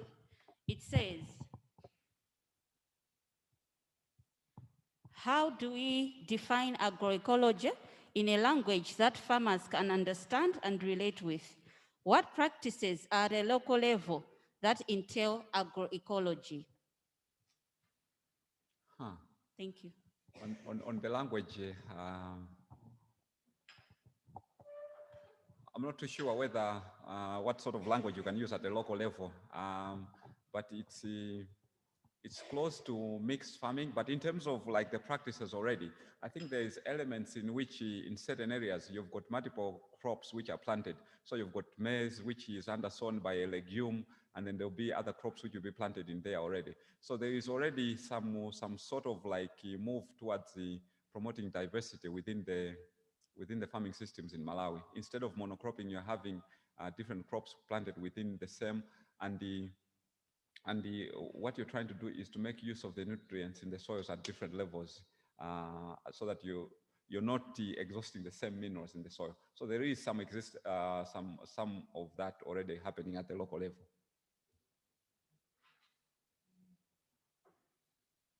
Hello.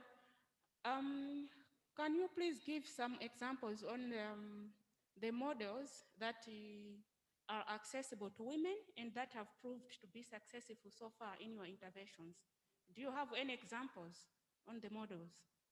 Yeah, in terms of models, there is some small power tillers which can be used, which are more accessible to women.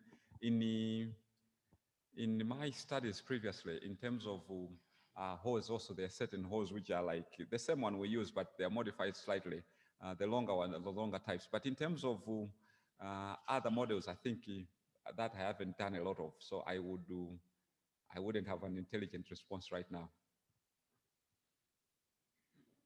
Yeah, my name is Reginald Mumba from CURE. You mentioned about agroecology. I should announce here that in Malawi, we have what we call PELAM, Participatory Ecological Land Use Management, which is a forum which actually exists in Eastern and Southern Africa, and CURE coordinates that forum in Malawi. And we promote agroecology. And what we have experienced is that women are the best implementers of agroecology because they are patient in the farming, and also they, as you have highlighted, they keep a number of seed for different crops, and we normally promote use of organic manure. And of course, this time in Malawi, we have a challenge in that we have the what we call the subsidy program, which promotes the use of chemical fertilizer, and it's very difficult to convince the farmer to apply manure. But I think the important point here is that please, wherever you go in your organization, join this forum, PELAM, which exists in Malawi, and it's very active in East and Southern Africa. Thank you. Right. Thank you, sir. Thank you very much. Janet?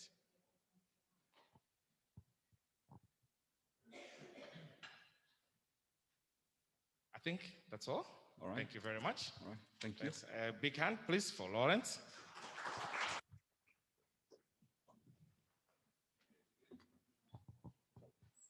So now we would like now to go out into our groups. So essentially we'll be grouped in 4.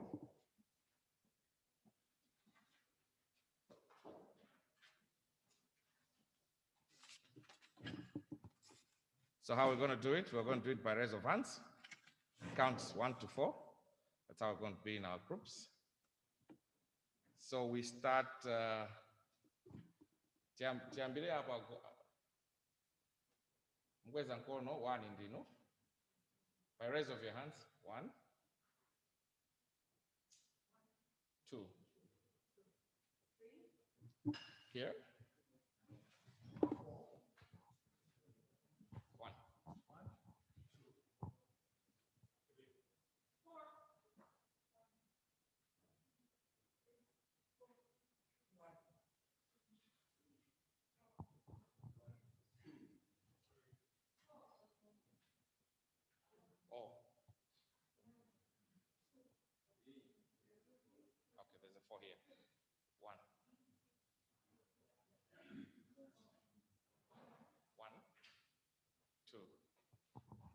thank you very much. So we have 4 groups.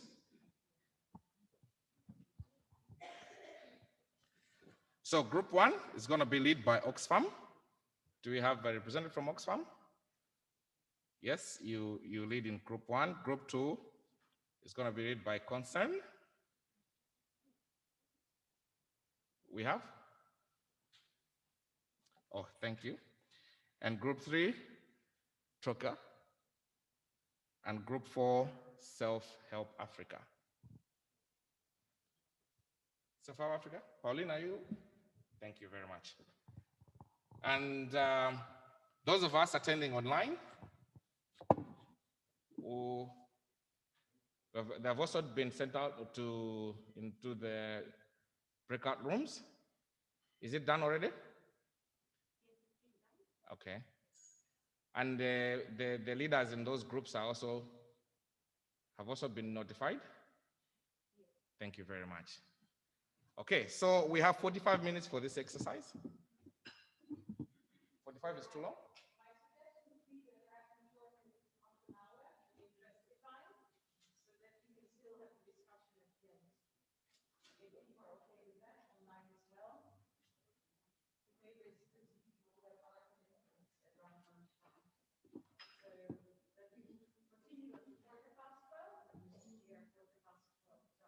Okay.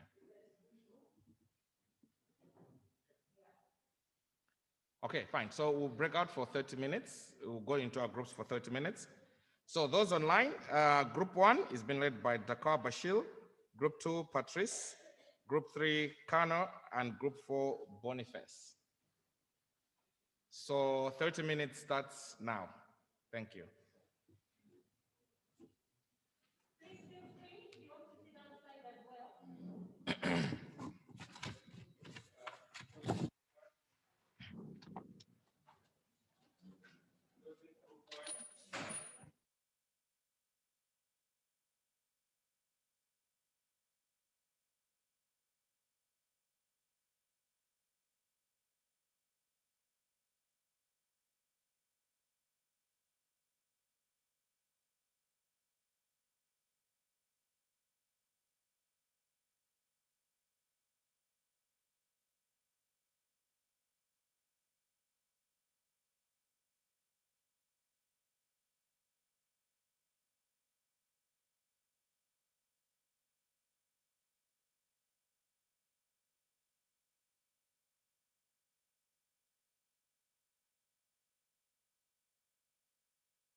So we,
okay, I think we can now resume.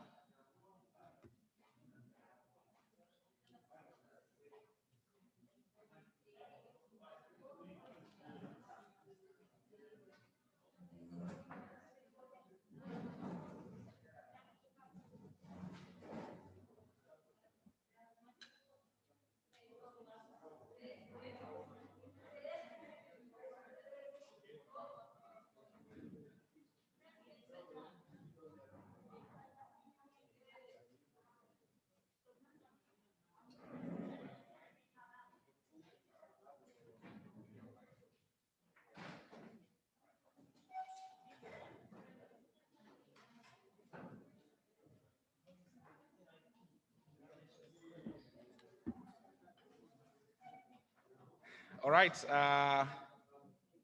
welcome back.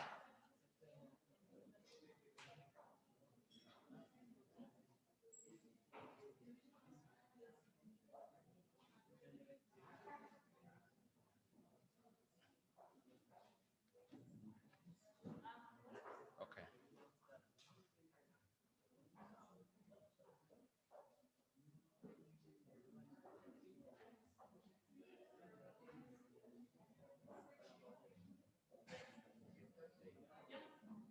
Okay, fine, thanks. Welcome back, distinguished ladies and gentlemen.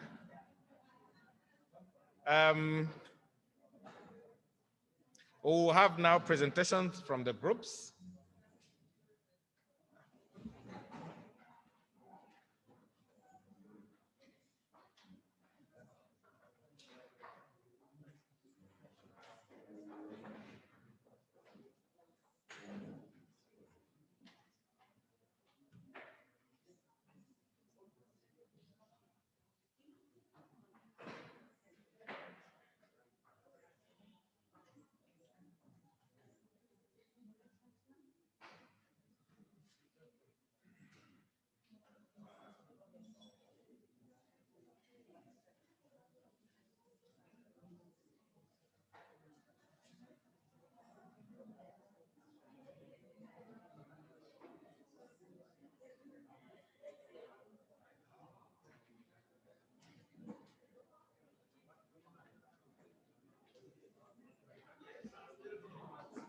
All right, so we'll have group presentations.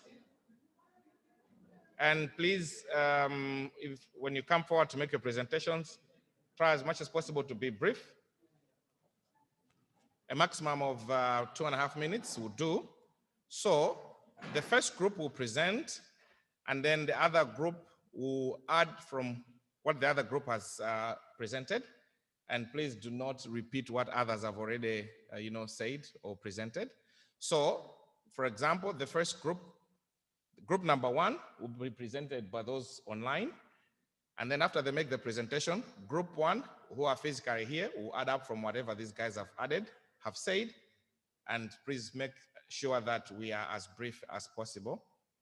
So we start with group 1, which they're going to present online.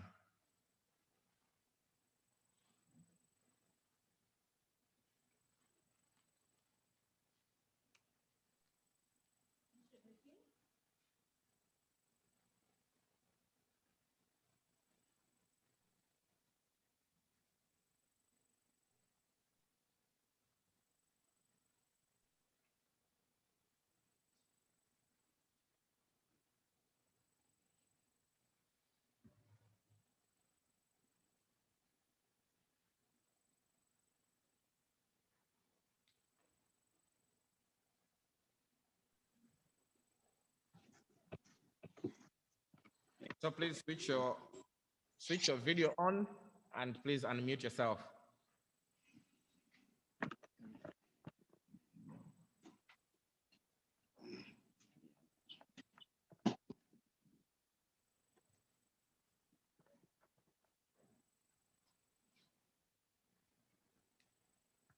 Yeah. Good morning, everybody. So my presentation is going to be from Group 1. So basically, we were looking at guaranteeing women rights to land. So we had about 8 members, and we made wonderful contributions from our group. So the first part to begin with, we looked at how can we strengthen women's land rights here in Malawi. So some of the issues that came in were that we can do this by enforcement, making it easier for women to access the land. So this is actually advocating for better law enforcement. Sometimes we have got all these policies, we have got all these laws and so forth, but enforcement is not done to that high standards. Implementation is very poor most of the times.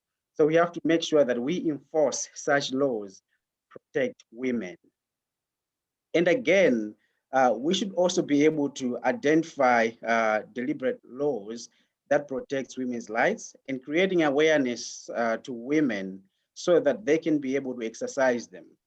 Because most of the time, we have got all these rights and so forth, but women don't know them. So it's very good if women are given a chance to be aware of, to know them, so that if these rights are violated, they can take charge. They can take responsibility. They can say, no, I know my rights. I can do A, B, C, D, and this is what I'm entitled. So by doing that, it will actually promote accountability in that area. And again, let's also continue doing all these gender empowerment programs, advocating for main engagements in gender empowerment so that women's land rights can actually be enhanced. So if you look at women's land rights again, access to land is not just about access to land. It's also about money. Women should have the money so that they can be able to pay for that land. So fostering economic empowerment to women through SME activities, through VSLs can also be one of the best factors. Because once we do that, women will have the money to pay for the land which they have a right to. But moving forward, we have a lot of barriers that actually bars women to access ownership of land and other assets as well. How can we do this? In our group, we discussed that behavior change initiatives and mindset change is one of the key factors. And this is not actually an option. This is a must. We have to change our behaviors. We have to change our mindset, not only towards to women, but towards a lot of things. So once we change our behaviors, once we change our mindset, once we change our behaviors and once we change our mindset, we can actually promote this. Worldwide, awareness campaigns on land policy. Sometimes at national level, people at national level, they all know the policies from A to Z. But what about those people at district level? What about people at the community level? Are they aware of those land policies? So these land policies, they have to be made aware across all levels, at community level, at national level, everybody, they have to know them. Because when you know them, it's very easy to exercise them. It's also very easy to advocate for such policies. And we also discussed that we shouldn't rule out chiefs in this process because chiefs here in Malawi, they're the custodians of the land. I would say over 70 to 80% of the land here in Malawi is actually owned by chiefs, managed by chiefs, controlled by chiefs. So these chiefs are also the custodians of cultural behaviors and so forth. So once we work with chiefs, especially on the mindset, we're going to improve everything because the way they look at women is going to be different. They handle all conflicts, land conflicts, and all issues, but their mindset again has to be changed towards women. And lastly, we talked about how can we demand accountability from all partners in order to progress the realization of women's land rights. So in demanding accountability, we said, okay, we also have to use the same chiefs, religious leaders. They have to operate as key advocates. They have to work as key advocates on promoting land on women. We should also work with other enforcing institutions. For example, the police, the judiciary. If somebody is found violating women's rights on access to land, that person has to be charged with something. Either can be charged with a sentence, or either can be charged with fines. But if that message goes viral, other people will learn a lesson. So using these enforcing institutions will also help to promote accountability on women's rights on land issues. Thank you very much. And again, promoting joint advocacy with civil society organizations, the UN, the government, stakeholders. So we should all come together as one, working with one common purpose, working with one common agenda to advocate for women's rights on access to land as well. And just to share with you. Thank you very much, Pacheco. In the interest of time, I think we also have to hear from group one who are physically here. Thank you. Okay. All right, Thank you thanks. very much. Yeah. Sure. Can we have comments or, additions from group one?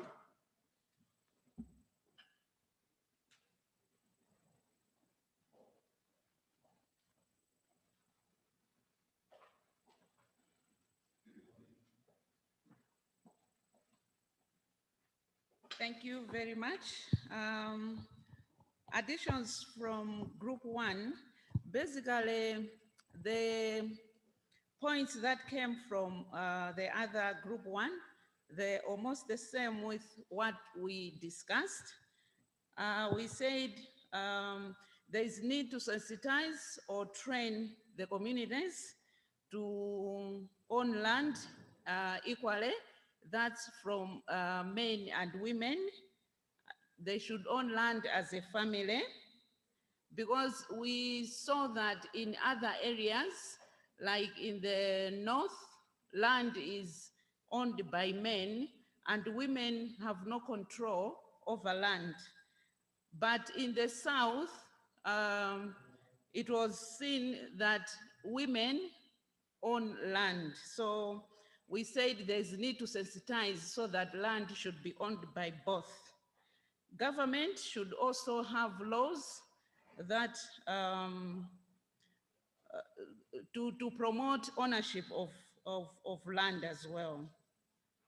And we said land is a customary issue, and chiefs needs to be involved in the processes and also in making the legal, to legalize land.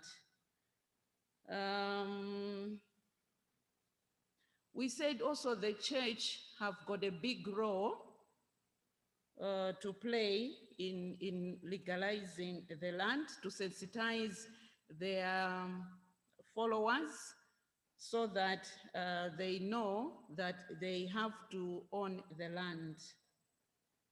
In terms of accountability, to promote accountability to women on land, so households should be in front to demand for ownership of land, and also organizations should work together to create awareness to the communities on land laws and even to create demand for owning the land. And also agriculture policies should respond to gender issues, including land ownership. We gave an example of AIP, that it should not be a one-size-fits-all, because we learned that different regions own land differently in terms of either men or women. So it should respond, it should be responsive to that. So it needs to respond where the land is owned by men, where land is owned by women. The policies, government policies should respond to that. And also, we need to mainstream gender issues in the activities, in all the activities, so that we encourage land ownership. The issue of empowering women economically also came out clearly, that we need to empower women so that they are able to make decisions in their families. We can empower women through IGAs and also through diversification, through promoting irrigation interventions, and also providing capital for small businesses so that they are able to make decisions in the families. And also we need to make farming more profitable. That's deciding what to produce and putting land to productive use. I think that's all we agreed from our group. Maybe group members from group 1 who are present here can add. Thank you. Thank you very much. So should you have questions and or comments for group 1, please just write and reserve somewhere else. At the end, we're going to have time for all that. May I now ask members from group 2 who are present in here to make their presentation. Please, as I said earlier on, let's be as brief as possible so that we give room to our colleagues also who are online to add in to what we have heard already. Thank you. Group 2.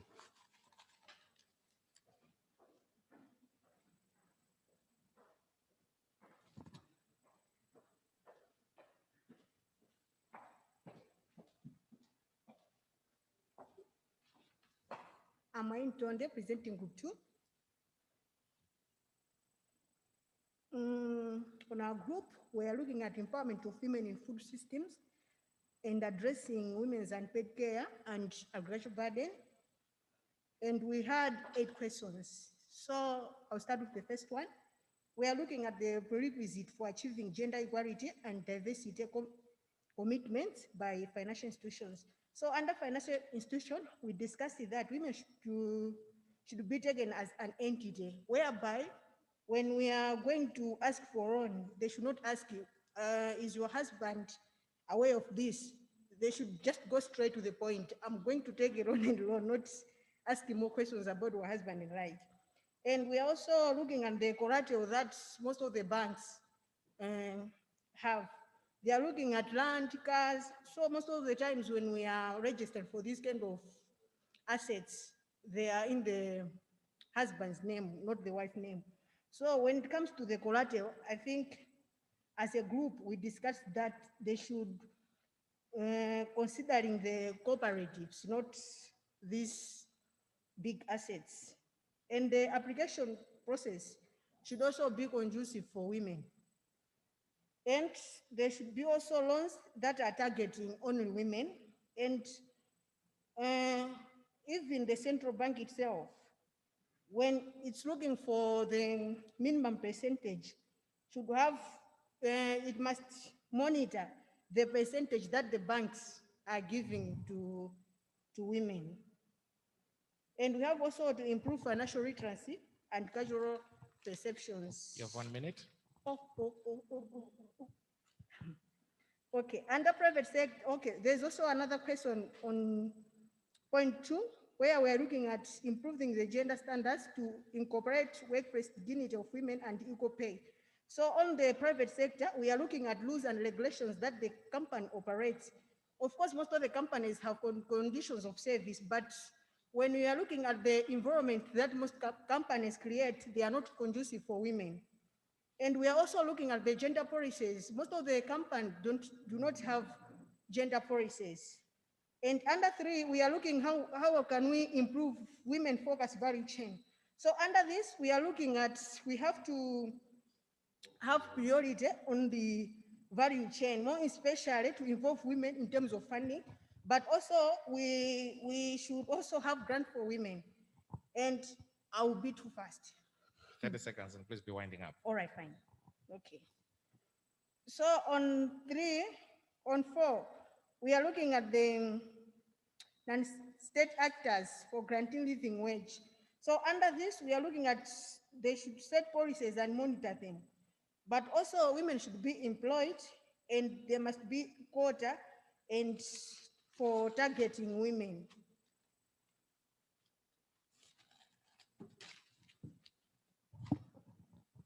Your time is up.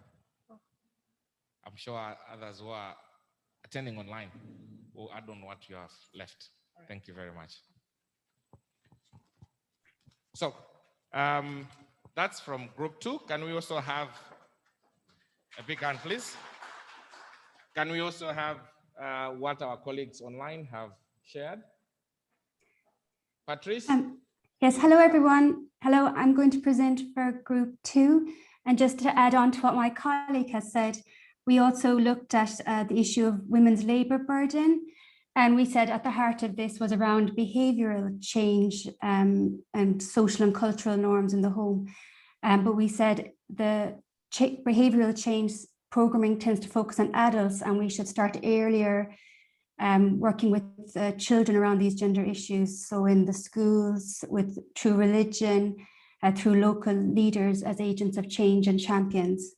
And we also looked at conservation agriculture, if it can reduce women's labour burden. And we said it could, because it can reduce times for irrigation and have better yield. But then some techniques can be more labour intensive, so it's different. And we also talked a lot about extension services, that the ratio of extension services is not enough, and that we should have more women extension workers who can work one-on-one with women's issues. And that often women aren't allowed to attend by their husbands for meetings and trainings with the extension officers, which reduces the knowledge that can be passed on. And again, we focus a lot on the behavioural change side, again, for value chains, that getting women involved with value change needed to start with the whole family approach, and getting everyone in the family included in the value change chain. Thank you. Thank you very much, Patrice. A big hand, please. So may I ask that the group leaders, you should submit your work to Toko, because Toko is there, please. Please submit your work with Toko so that she can compile them together. All right, so we go to group number 3, and we start with the online guys to make their presentation. Group 3, please. Thank you very much. I'll make the presentation on behalf of my group.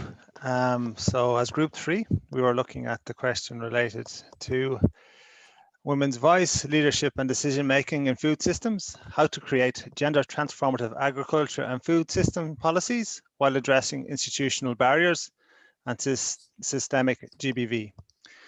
So some of the things we looked at there was how do we strengthen and fund women's social movements so that they can influence food systems at the national, regional and global level. So I suppose a lot of our discussion around how we strengthen women's social movements was centered around social norms. And in order for any work with women's movements to be effective, our group was saying it's very important that we understand the dynamics in any particular area where you're working. So very often there are social norms that do not provide a conducive environment for women's groups to flourish. But that we cannot look at Malawi as a homogenous country, and that we need to understand that there's different dynamics in different districts or even within districts. So a clear recommendation coming from the group is for NGOs or even the government, when we're starting to engage in any program, we do strong gender analysis so that we understand the barriers that are there for women's movements to really progress and be involved in decision making and to be strong movements. Another thing we identified was, particularly as NGOs, very often when we work with women's cooperatives, we maybe don't go the whole way with them. So when they, for instance, when they go to bid for particular processes, we feel that maybe the cooperative doesn't have the capacity that is needed in order to actually really access more business opportunities and to really grow.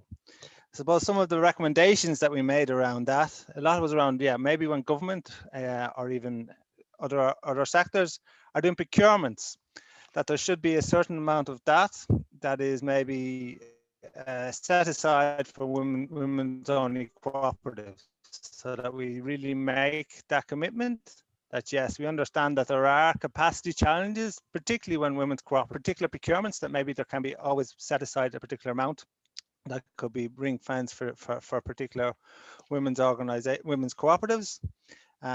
So that was another thing.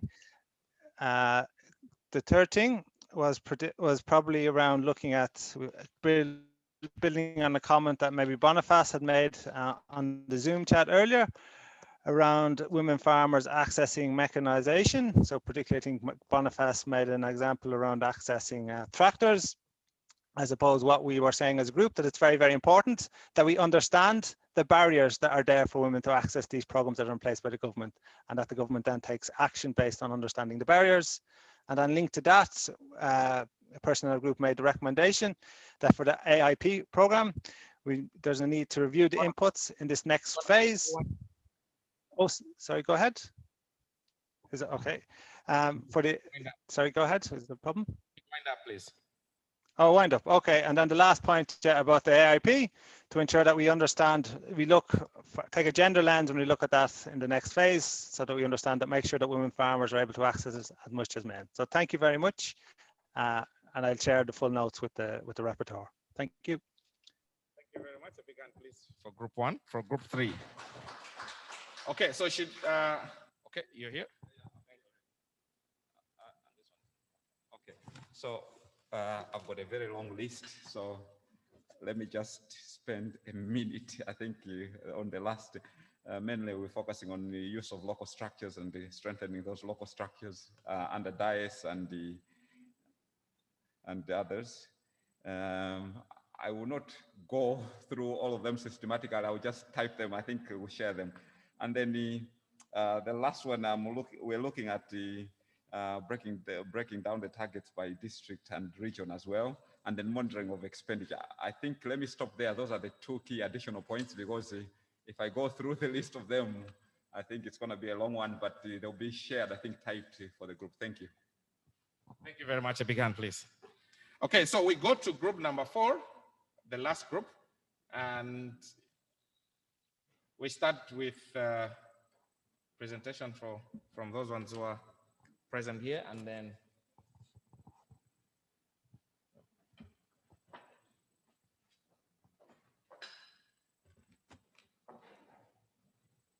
okay, so from group number 4, we were looking at access to technologies, including digital technologies.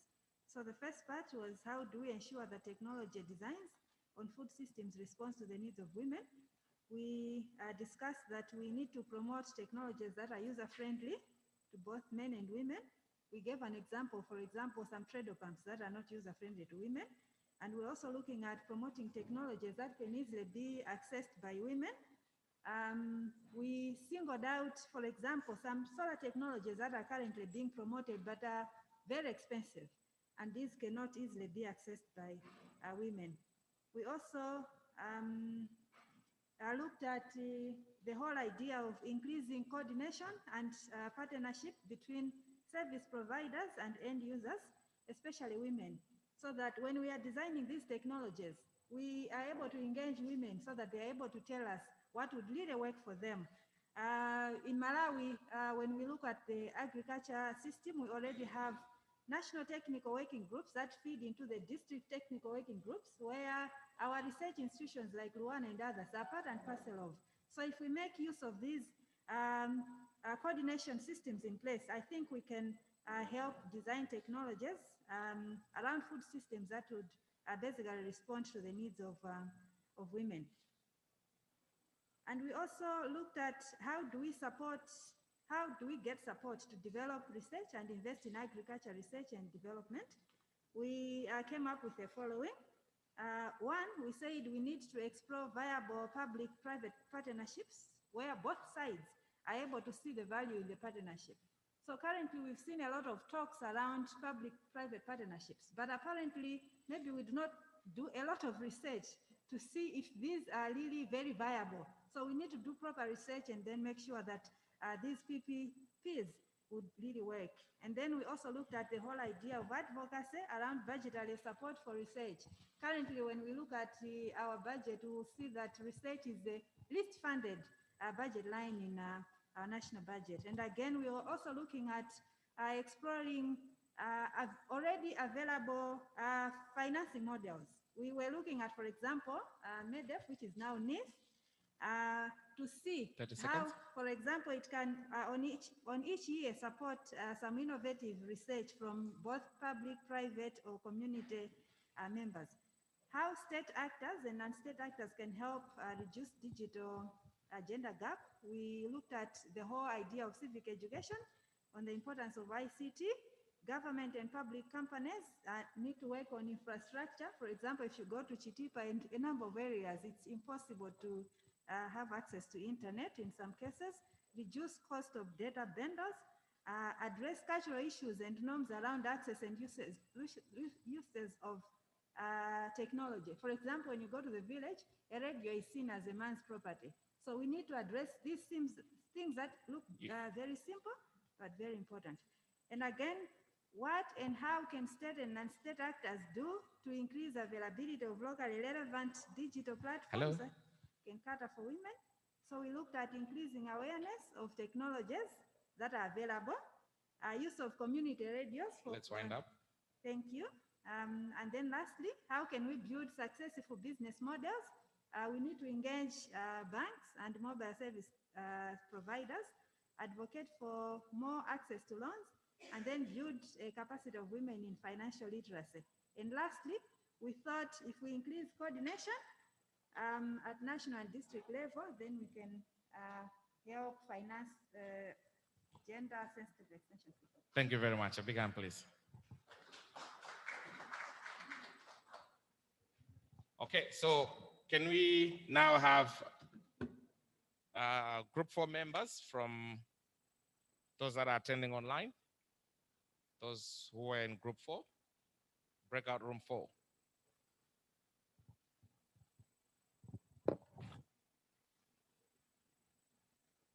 Are we ready?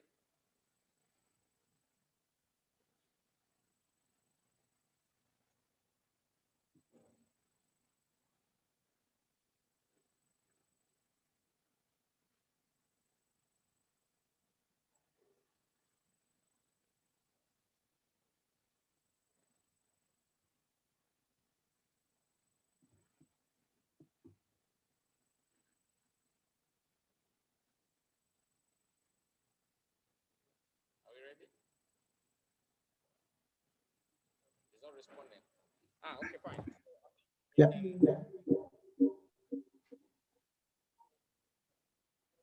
No.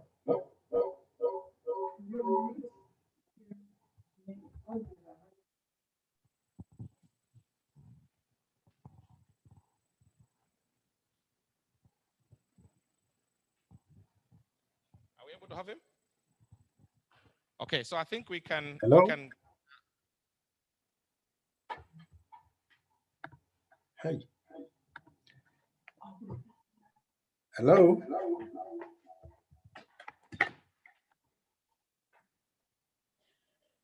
Hi, am I audible? Yes, Boniface, we can hear you. Yeah, okay. Sorry, the notes were taken by my colleague, Carol, but I think we had discussed a number of issues. I think some of them have already been tackled by our colleagues in Group 1. Hello?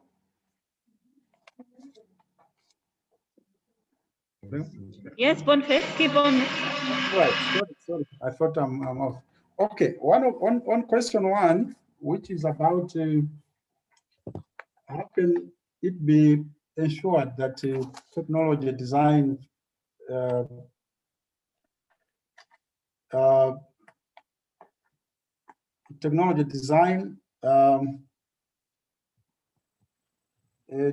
scale out for all stages of food systems engages women. We had issues like there is need to make sure that women are able to access the technology that is designed by those who are running the technology. And also they need to make the technology tailored for both men and women. On question 2, which is about what are the requirements to garner support and develop national research capacity and invest in research and the development of technologies for, with, and by women. We had, among others, we had discussed issues like providing a platform for women to engage and to access their needs and the challenges. And also, we discussed that there is need to change the narrative for women for their participation in technology. Generally, I think most of the technologies, it was observed that most of the technologies are led by women, are led by men.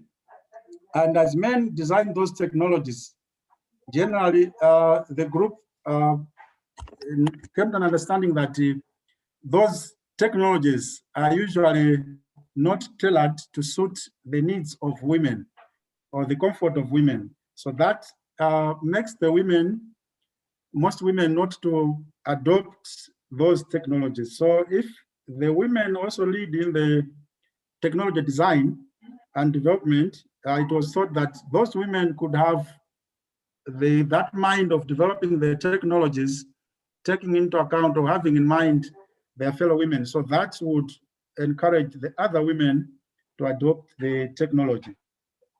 On question 3, which is about what can the state and non-state actors do to close the digital gender gap? Sorry? 30 seconds, please. Yeah, okay, right. So one of the issues was like developing a radio listening clubs, which were thought that if those radio listening clubs are developed, the women would have a platform to learn more about the technology, and this would encourage them to adopt the technology. On question 4, we talked about collaboration between government, enhancing collaboration between government and private sector to ensure adequate. Can you wind up, please? Can I? Wind up. Yeah, please. okay. So on the question 4, I think I'll just give one point. We talked about collaboration between enhancing collaboration between government and private sector to ensure that the adequate coverage for the technologies is promoted. This would be thought would enhance the uptake by women. Thank you very much. I'll stop there. Thank you. Thank you very much. Thank you very much, Boniface. A big hand, please, for Boniface. Okay, I think now we can take questions and comments from all the 4 groups. Raise your hands and we'll bring the mic right to you. And should there be any comments or questions from online, please let me know. Do we have questions or comments from all the groups? Okay, fine. So we do not have questions. So right now, as Toko is preparing to come in to give us a presentation on key recommendations and validations, can we have a short video or you just come straight? Okay, fine. Thank you very much. Good afternoon, everyone. So in a few minutes, I'll just summarize the points that have been raised, mostly the main points, and if there are any agreements or anything we should remove or reduce, you also let me know at the end of my presentation. Okay. So for the first group, which discussed guaranteeing women's rights to land, the main points that they agreed as a group and which we are living here in this room with, that first of all, there needs to be better enforcement or implementation, especially on issues related to women's rights. And that is we should involve the police and also the judiciary. Secondly, we also need to create awareness on the rights to land by women. Maybe these women are not aware what their rights are. They think everything belongs to the men or to their husbands. So by us as partners, both NGOs, government, donor agencies, we need to help to make sure that we're promoting such type of awareness in the communities. We also need to advocate for men's involvement in gender empowerment activities.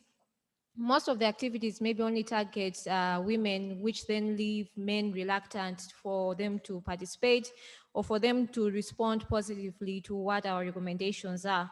So we should make sure that in our gender activities, we're also involving men. They're also coming to the trainings as well. And also, most importantly, there was a point by the first group that we need to involve the local leaders and also the churches as key advocates in issues of land rights.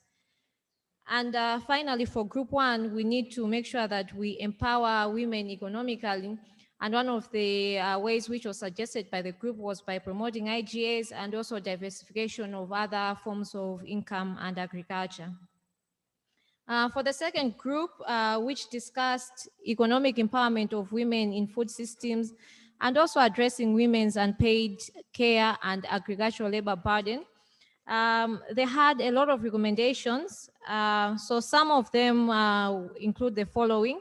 In terms of collateral, for example, if they want to access loans, these financial institutions should make sure that they work with women as groups, which would help to make sure that these women are able to access these loans. And also the process needs to be conducive for women and generally for all players as well, because, you know, filling those forms, trying to access a loan is very tedious. So you think of someone who's in the community. Let's make sure that we make this process as friendly as possible. And also we did mention that the central bank, that is the Reserve Bank of Malawi, should monitor the percentages of loans which are accessed by women and make sure that they encourage these financial institutions to give loans to women as well. We also did discuss about extension services. And one of the points which was raised by the online group was that we need more women in the extension services, that is the IEDOs, the lead farmers, and to make sure that we are providing a conducive environment that they are comfortable enough to work in such roles. And finally, for group two, there was an issue on value chains, where we did say that value chains should incorporate the family approach to make sure that everyone in the household is involved in these value chains and not just the man or maybe not just the woman.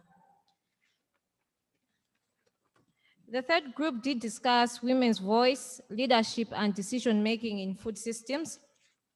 And for their recommendations, they had the following. We need a strong gender analysis. And I think this is probably across almost all the areas that we did discuss.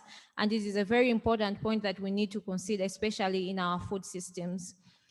And secondly, that the AIP program, it also needs to be looked at with a gender lens. Maybe when we're looking at the gender analysis, we should also specifically look at the AIP program as well. And finally, for the third group, there also needs to be monitoring of expenditure of the national budget with regards to gender.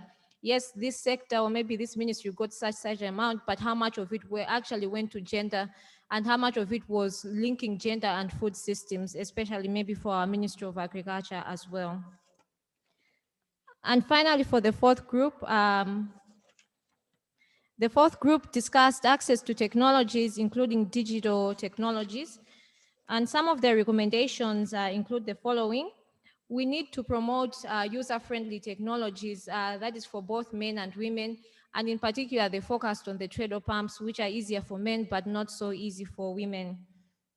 And also technology must be easily accessed, and this also includes financial access, because most of the women are not economically empowered and can't afford some of these technologies. There also needs to be more funding in research, and also there needs to be civic education on available technologies. We can't assume that they are aware of what's available out there. And finally, we need to work on the infrastructure, that is, for example, network or internet, data bundles, the costs need to go down. And also we need to use community radios to make sure that our women are able to access these technologies. So in brief, this is what I captured as the main points from all the groups. We'll also consolidate all the other notes and we'll be able to share with everyone else. And if there are any additions or anything we should amend, then you will also be given a chance to get back to us. So back to you, Jones, if there are any other questions or additions from the House.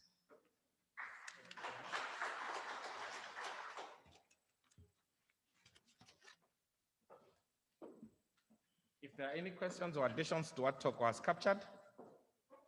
Nothing? Okay, fine.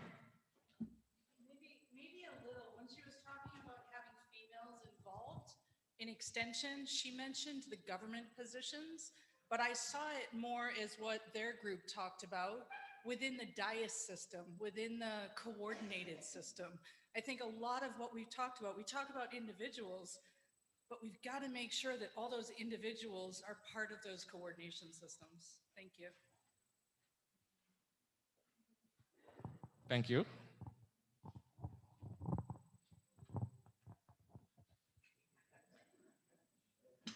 Okay.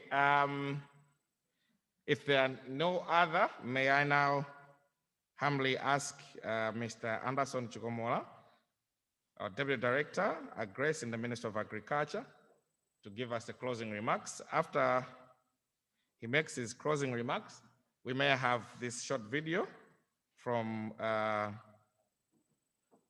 Concern on gender transformative approaches. Thank you very much.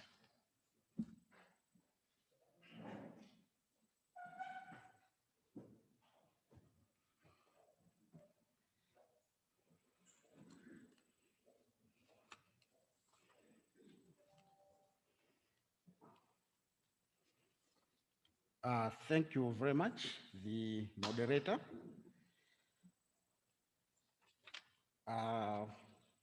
Mr. McCreen, in absentia, the Deputy Head of Mission, Irish Embassy, Janet Wijnat, I don't know if I've pronounced it well, the Country Director for Trocare and Chairperson of the Malawi Irish Consortium on Gender-Based Violence, and all the consortium and the country directors here present. Dr. Judith Kamoto, Senior Researcher at the Lilongwe University of Agriculture and Natural Resources, and the other members of the academia that are also present today. Mr. Voice Mhone, CEO for the NGO board, who is also with us today. Senior government officials from different ministries, departments, and agencies are here present. Country representatives from international development partners that are also present here. The heads of NGOs and networks that are also present here. Our women farmer representatives, takunyadira nazimai, amene munali nafe siku la lero, tukuthokoza kuti munabwera siku la lero. Members of the press, ladies and gentlemen, let me start by bringing the message from the Secretary for Agriculture, Madam Erika Maganga, who would have loved to be with us today, but because of other engagements, she has not been able to come and failed to make it today. She has, however, appreciated this effort that we are having a dialogue session today. And she is with us, and I'll be briefing her on the deliberations, especially on the actions that really require her support. So she's with us as we want to transform the food systems. Distinguished representatives that are in this room, from the food systems, agricultural, and the resource building sectors that are here today.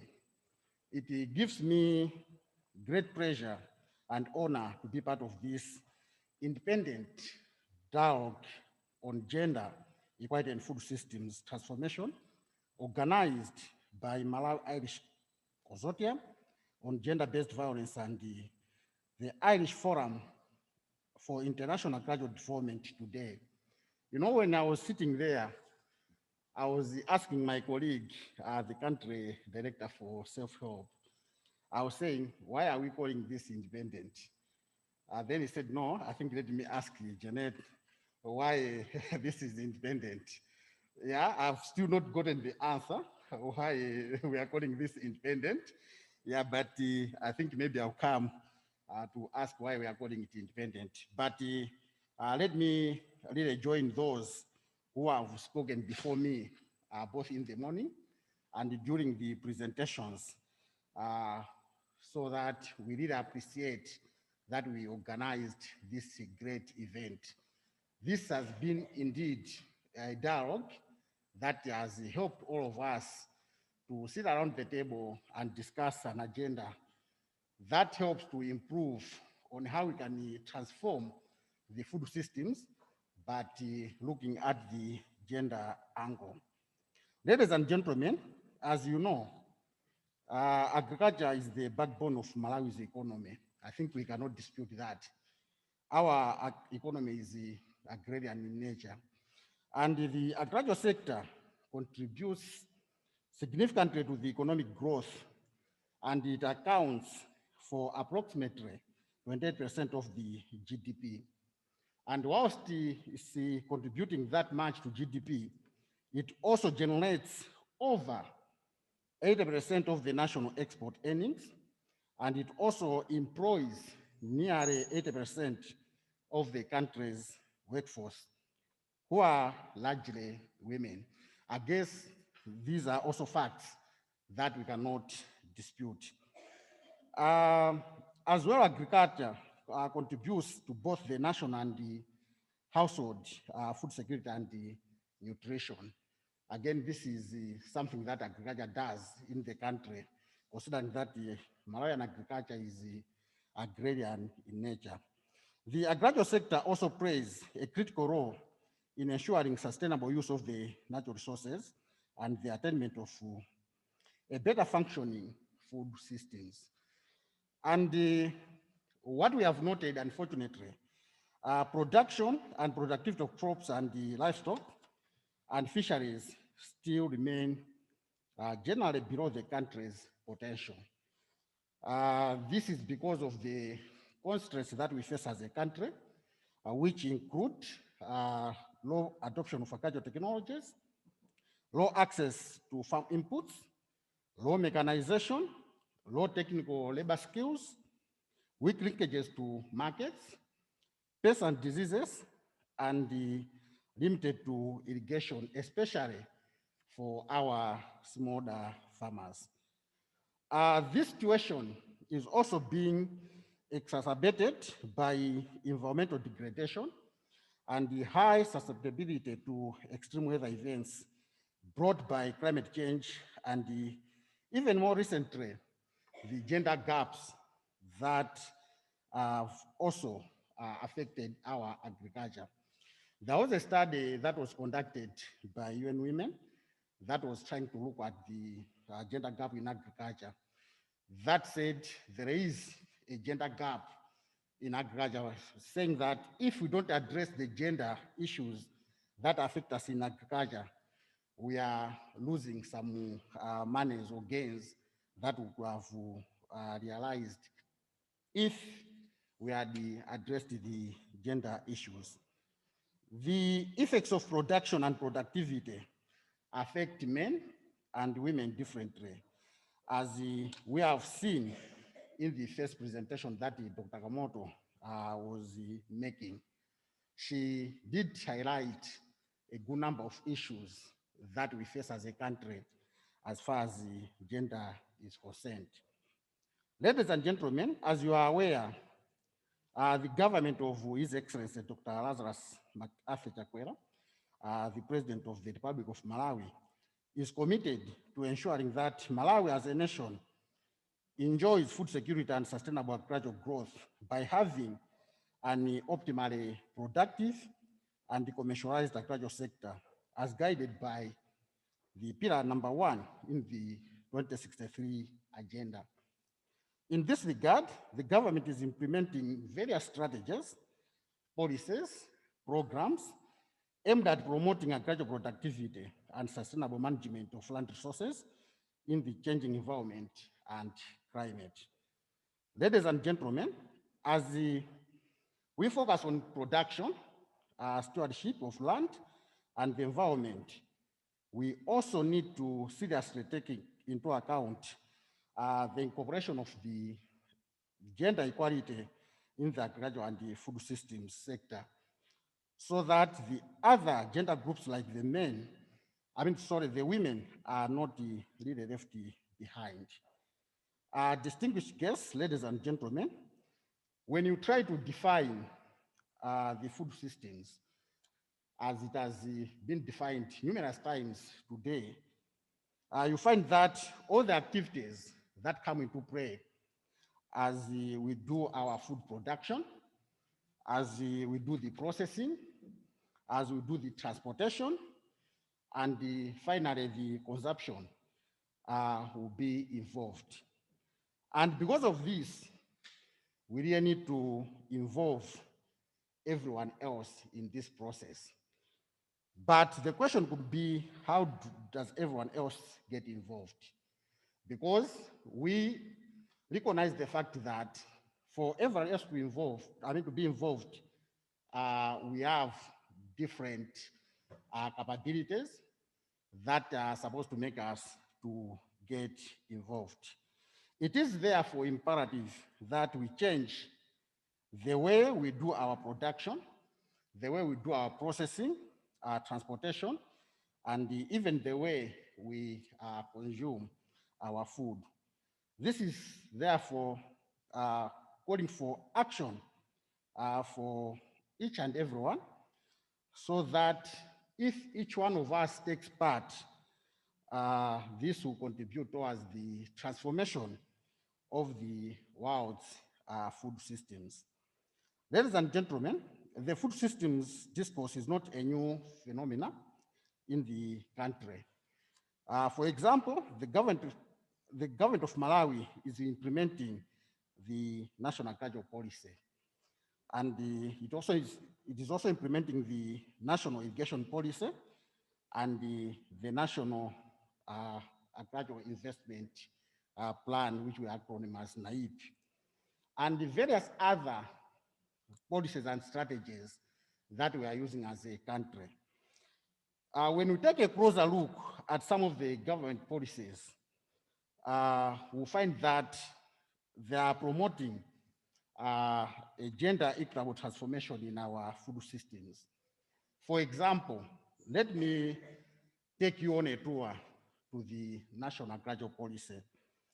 The National Agricultural Policy has got 8 policy priority areas. And when you look at those 8 policy priority areas, you find that one of the policy priority areas specifically looks at how best we can empower the women and youth as they're doing their agriculture. In a way, this policy priority area is cross-cutting on the other policy priority areas, because it is trying to empower the youth, the women, so that they can ably contribute meaningfully into the agricultural food systems.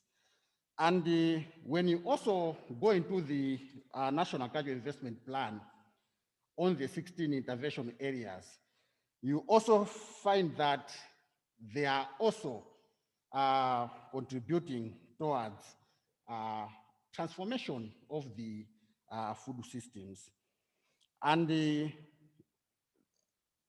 on the policy, when we talk about the empowerment, what we are trying to do is to improve on the agency for the women so that they're able to make choices and contribute meaningfully to the landscape that we have, so that by the end of the day, our agriculture could be even meaningful to them. With regards to the protection of our natural forests and the promotion of the agroforestry, the government of Malawi has had this as a priority area as part of our agricultural programs for a number of years. The meaningful involvement of women in these programs is ensured through active involvement in management and design of these programs. And this has shown to increase the effectiveness of these programs on the ground. And these interventions are well reflected in the National Forestry Policy of 2016. I think in terms of the policies, we have enough, or we have what it takes so that we should be able to transform. Let me also indicate that currently we're in the process of reviewing the National Agricultural Policy. And as we are doing that, I think this discourse of food systems is coming in. We really need to find also very good strategies that can go into the new agricultural policy that will be formulated. And ladies and gentlemen, these examples that I've just given highlight that the Ministry of Agriculture is already implementing and actively promoting components of food systems that indeed can contribute to transforming societies through building sustainable and gender equitable food systems in Malawi. Ladies and gentlemen, it is such a very commendable to see that other stakeholders like this consortium that has organized this event today, IFIAD, and other partners, together with the development partners like IFIAD and others, are supporting small and medium smallholder farmers, women and men, to employ productive practices that enable them to be food secure. Doing this by using local available resources, protecting the soil, water, and natural biodiversity through integrated natural pest and disease management. Ladies and gentlemen, with a well-functioning food systems, families, communities, and nations can be brought together.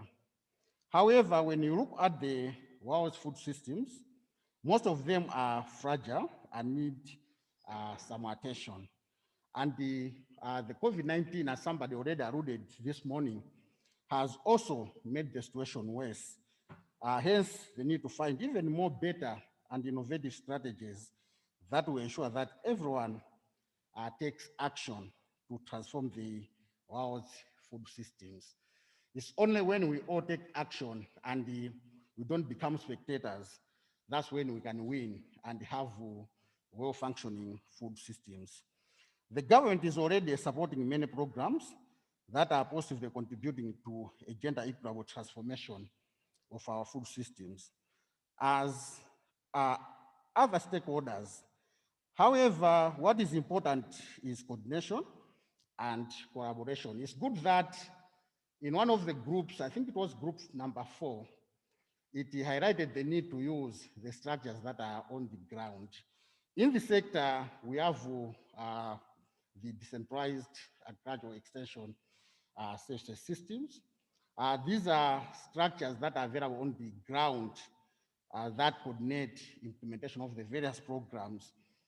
So using those will help to improve on coordination and collaboration. We cannot continue to work in isolation and risk duplicating the effort. Because when we are duplicating effort, you know, there is also loss of resources because we also take resources to the same areas. That is why this dialogue is pivotal, as it has brought together different stakeholders in the field to ensure that we are moving forward together and leaving no one behind.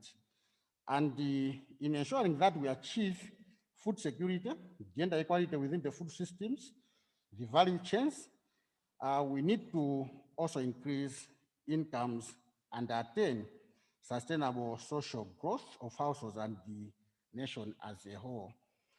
You know, at first, when I heard about this function, I heard it from Stacia, said there's this function, do you know? So I said, no, I haven't received the invitation, but as one of the people that are interested in the issues of gender, I said, no, but I will go so that I attend and listen and meet other stakeholders that are doing the same. Little did I know that the Secretary for Agriculture will say, please, can you go and represent me on that function?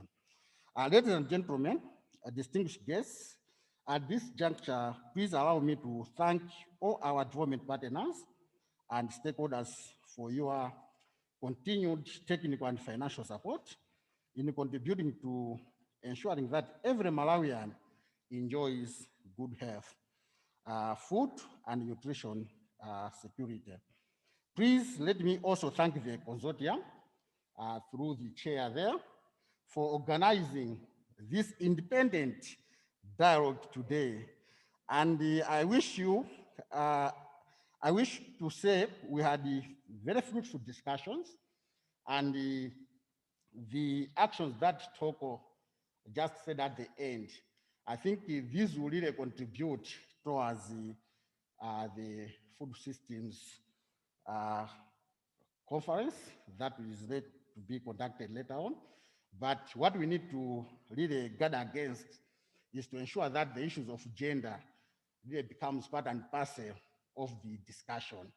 So for that to happen, we really need to make very concrete and the crystallized actions that can go into that discussion. I'm confident that concrete recommendations and action points have been captured, as it was said at last, which will feed into the Food Systems Summit. At this juncture, distinguished ladies and gentlemen, it is my singular honor on behalf of the Secretary for Agriculture, and indeed on my own behalf, to close this independent dialogue session this afternoon. But maybe before I finally thank you for listening, I would like all of us to clap hands for ourselves. So, I mean, for ably discussing the agenda today and coming to concrete resolutions that will feed into the summit. Let's put our hands together for a very big applause for ourselves. Yeah. Let me thank all of you for listening, and please remember to follow all the COVID-19 preventative measures. As you know, COVID is still with us. We want all of us to contribute towards transforming the food systems. We don't want some other people to leave, because the work is enormous and we need a lot of effort for us to really transform the food systems. Let's always keep the social distance. I'm happy that we able to keep that here. Wearing face masks and frequently wash our hands. With those few remarks, ladies and gentlemen, may God bless you all, and may God bless Malawi. Thank you very much.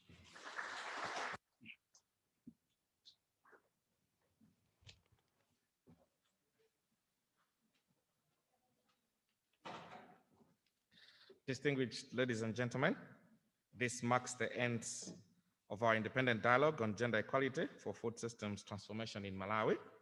This dialogue was organized by the Malawi Irish Consortium on Gender-Based Violence in collaboration with the Irish Forum for International Agricultural Development, IFIAD. A big thank you to the organizing team for organizing such a wonderful and beautiful event. A big hand for them, please. And also I mention to the chair, thank you very much, Chair, of the consortium, for your guidance and effort as well to making sure that this event takes place today. A big hand for her as well. And thank you to all the women farmers that traveled long distances to be here with us. Takunya Dilani, mina ninaso deputy director. Takunya Dilani kwa mbidi kuti munachiona cha mtengo hapa mwamba kubwelo za kana fetsikula lero. Komanso kuzati gaira zimene mukumana nazo ndi zimene mwakwanilitsa kuchita malingana ndi ndondomeko zimene mabungwe anzathu akhazikitsa pakati pano. Zikomo kwambiri. Thank you. I'm sure everyone else has been served with a coupon. Lunch is going to be served here. Oh, yes.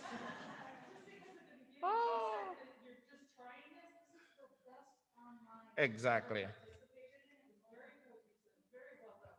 Thank you very much. I would also want to thank KBG for successfully making it possible that we also have our colleagues who attended online. A big hand for KBG, please.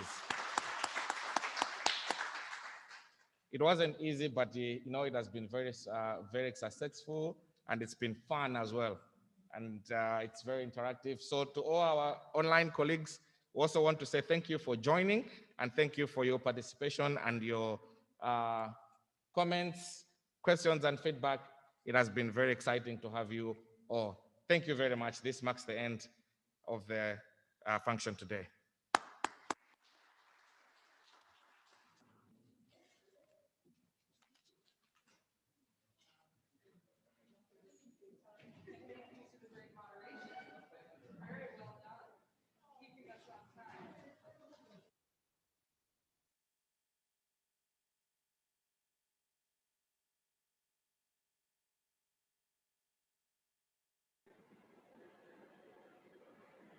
Thank you, everyone. Bye.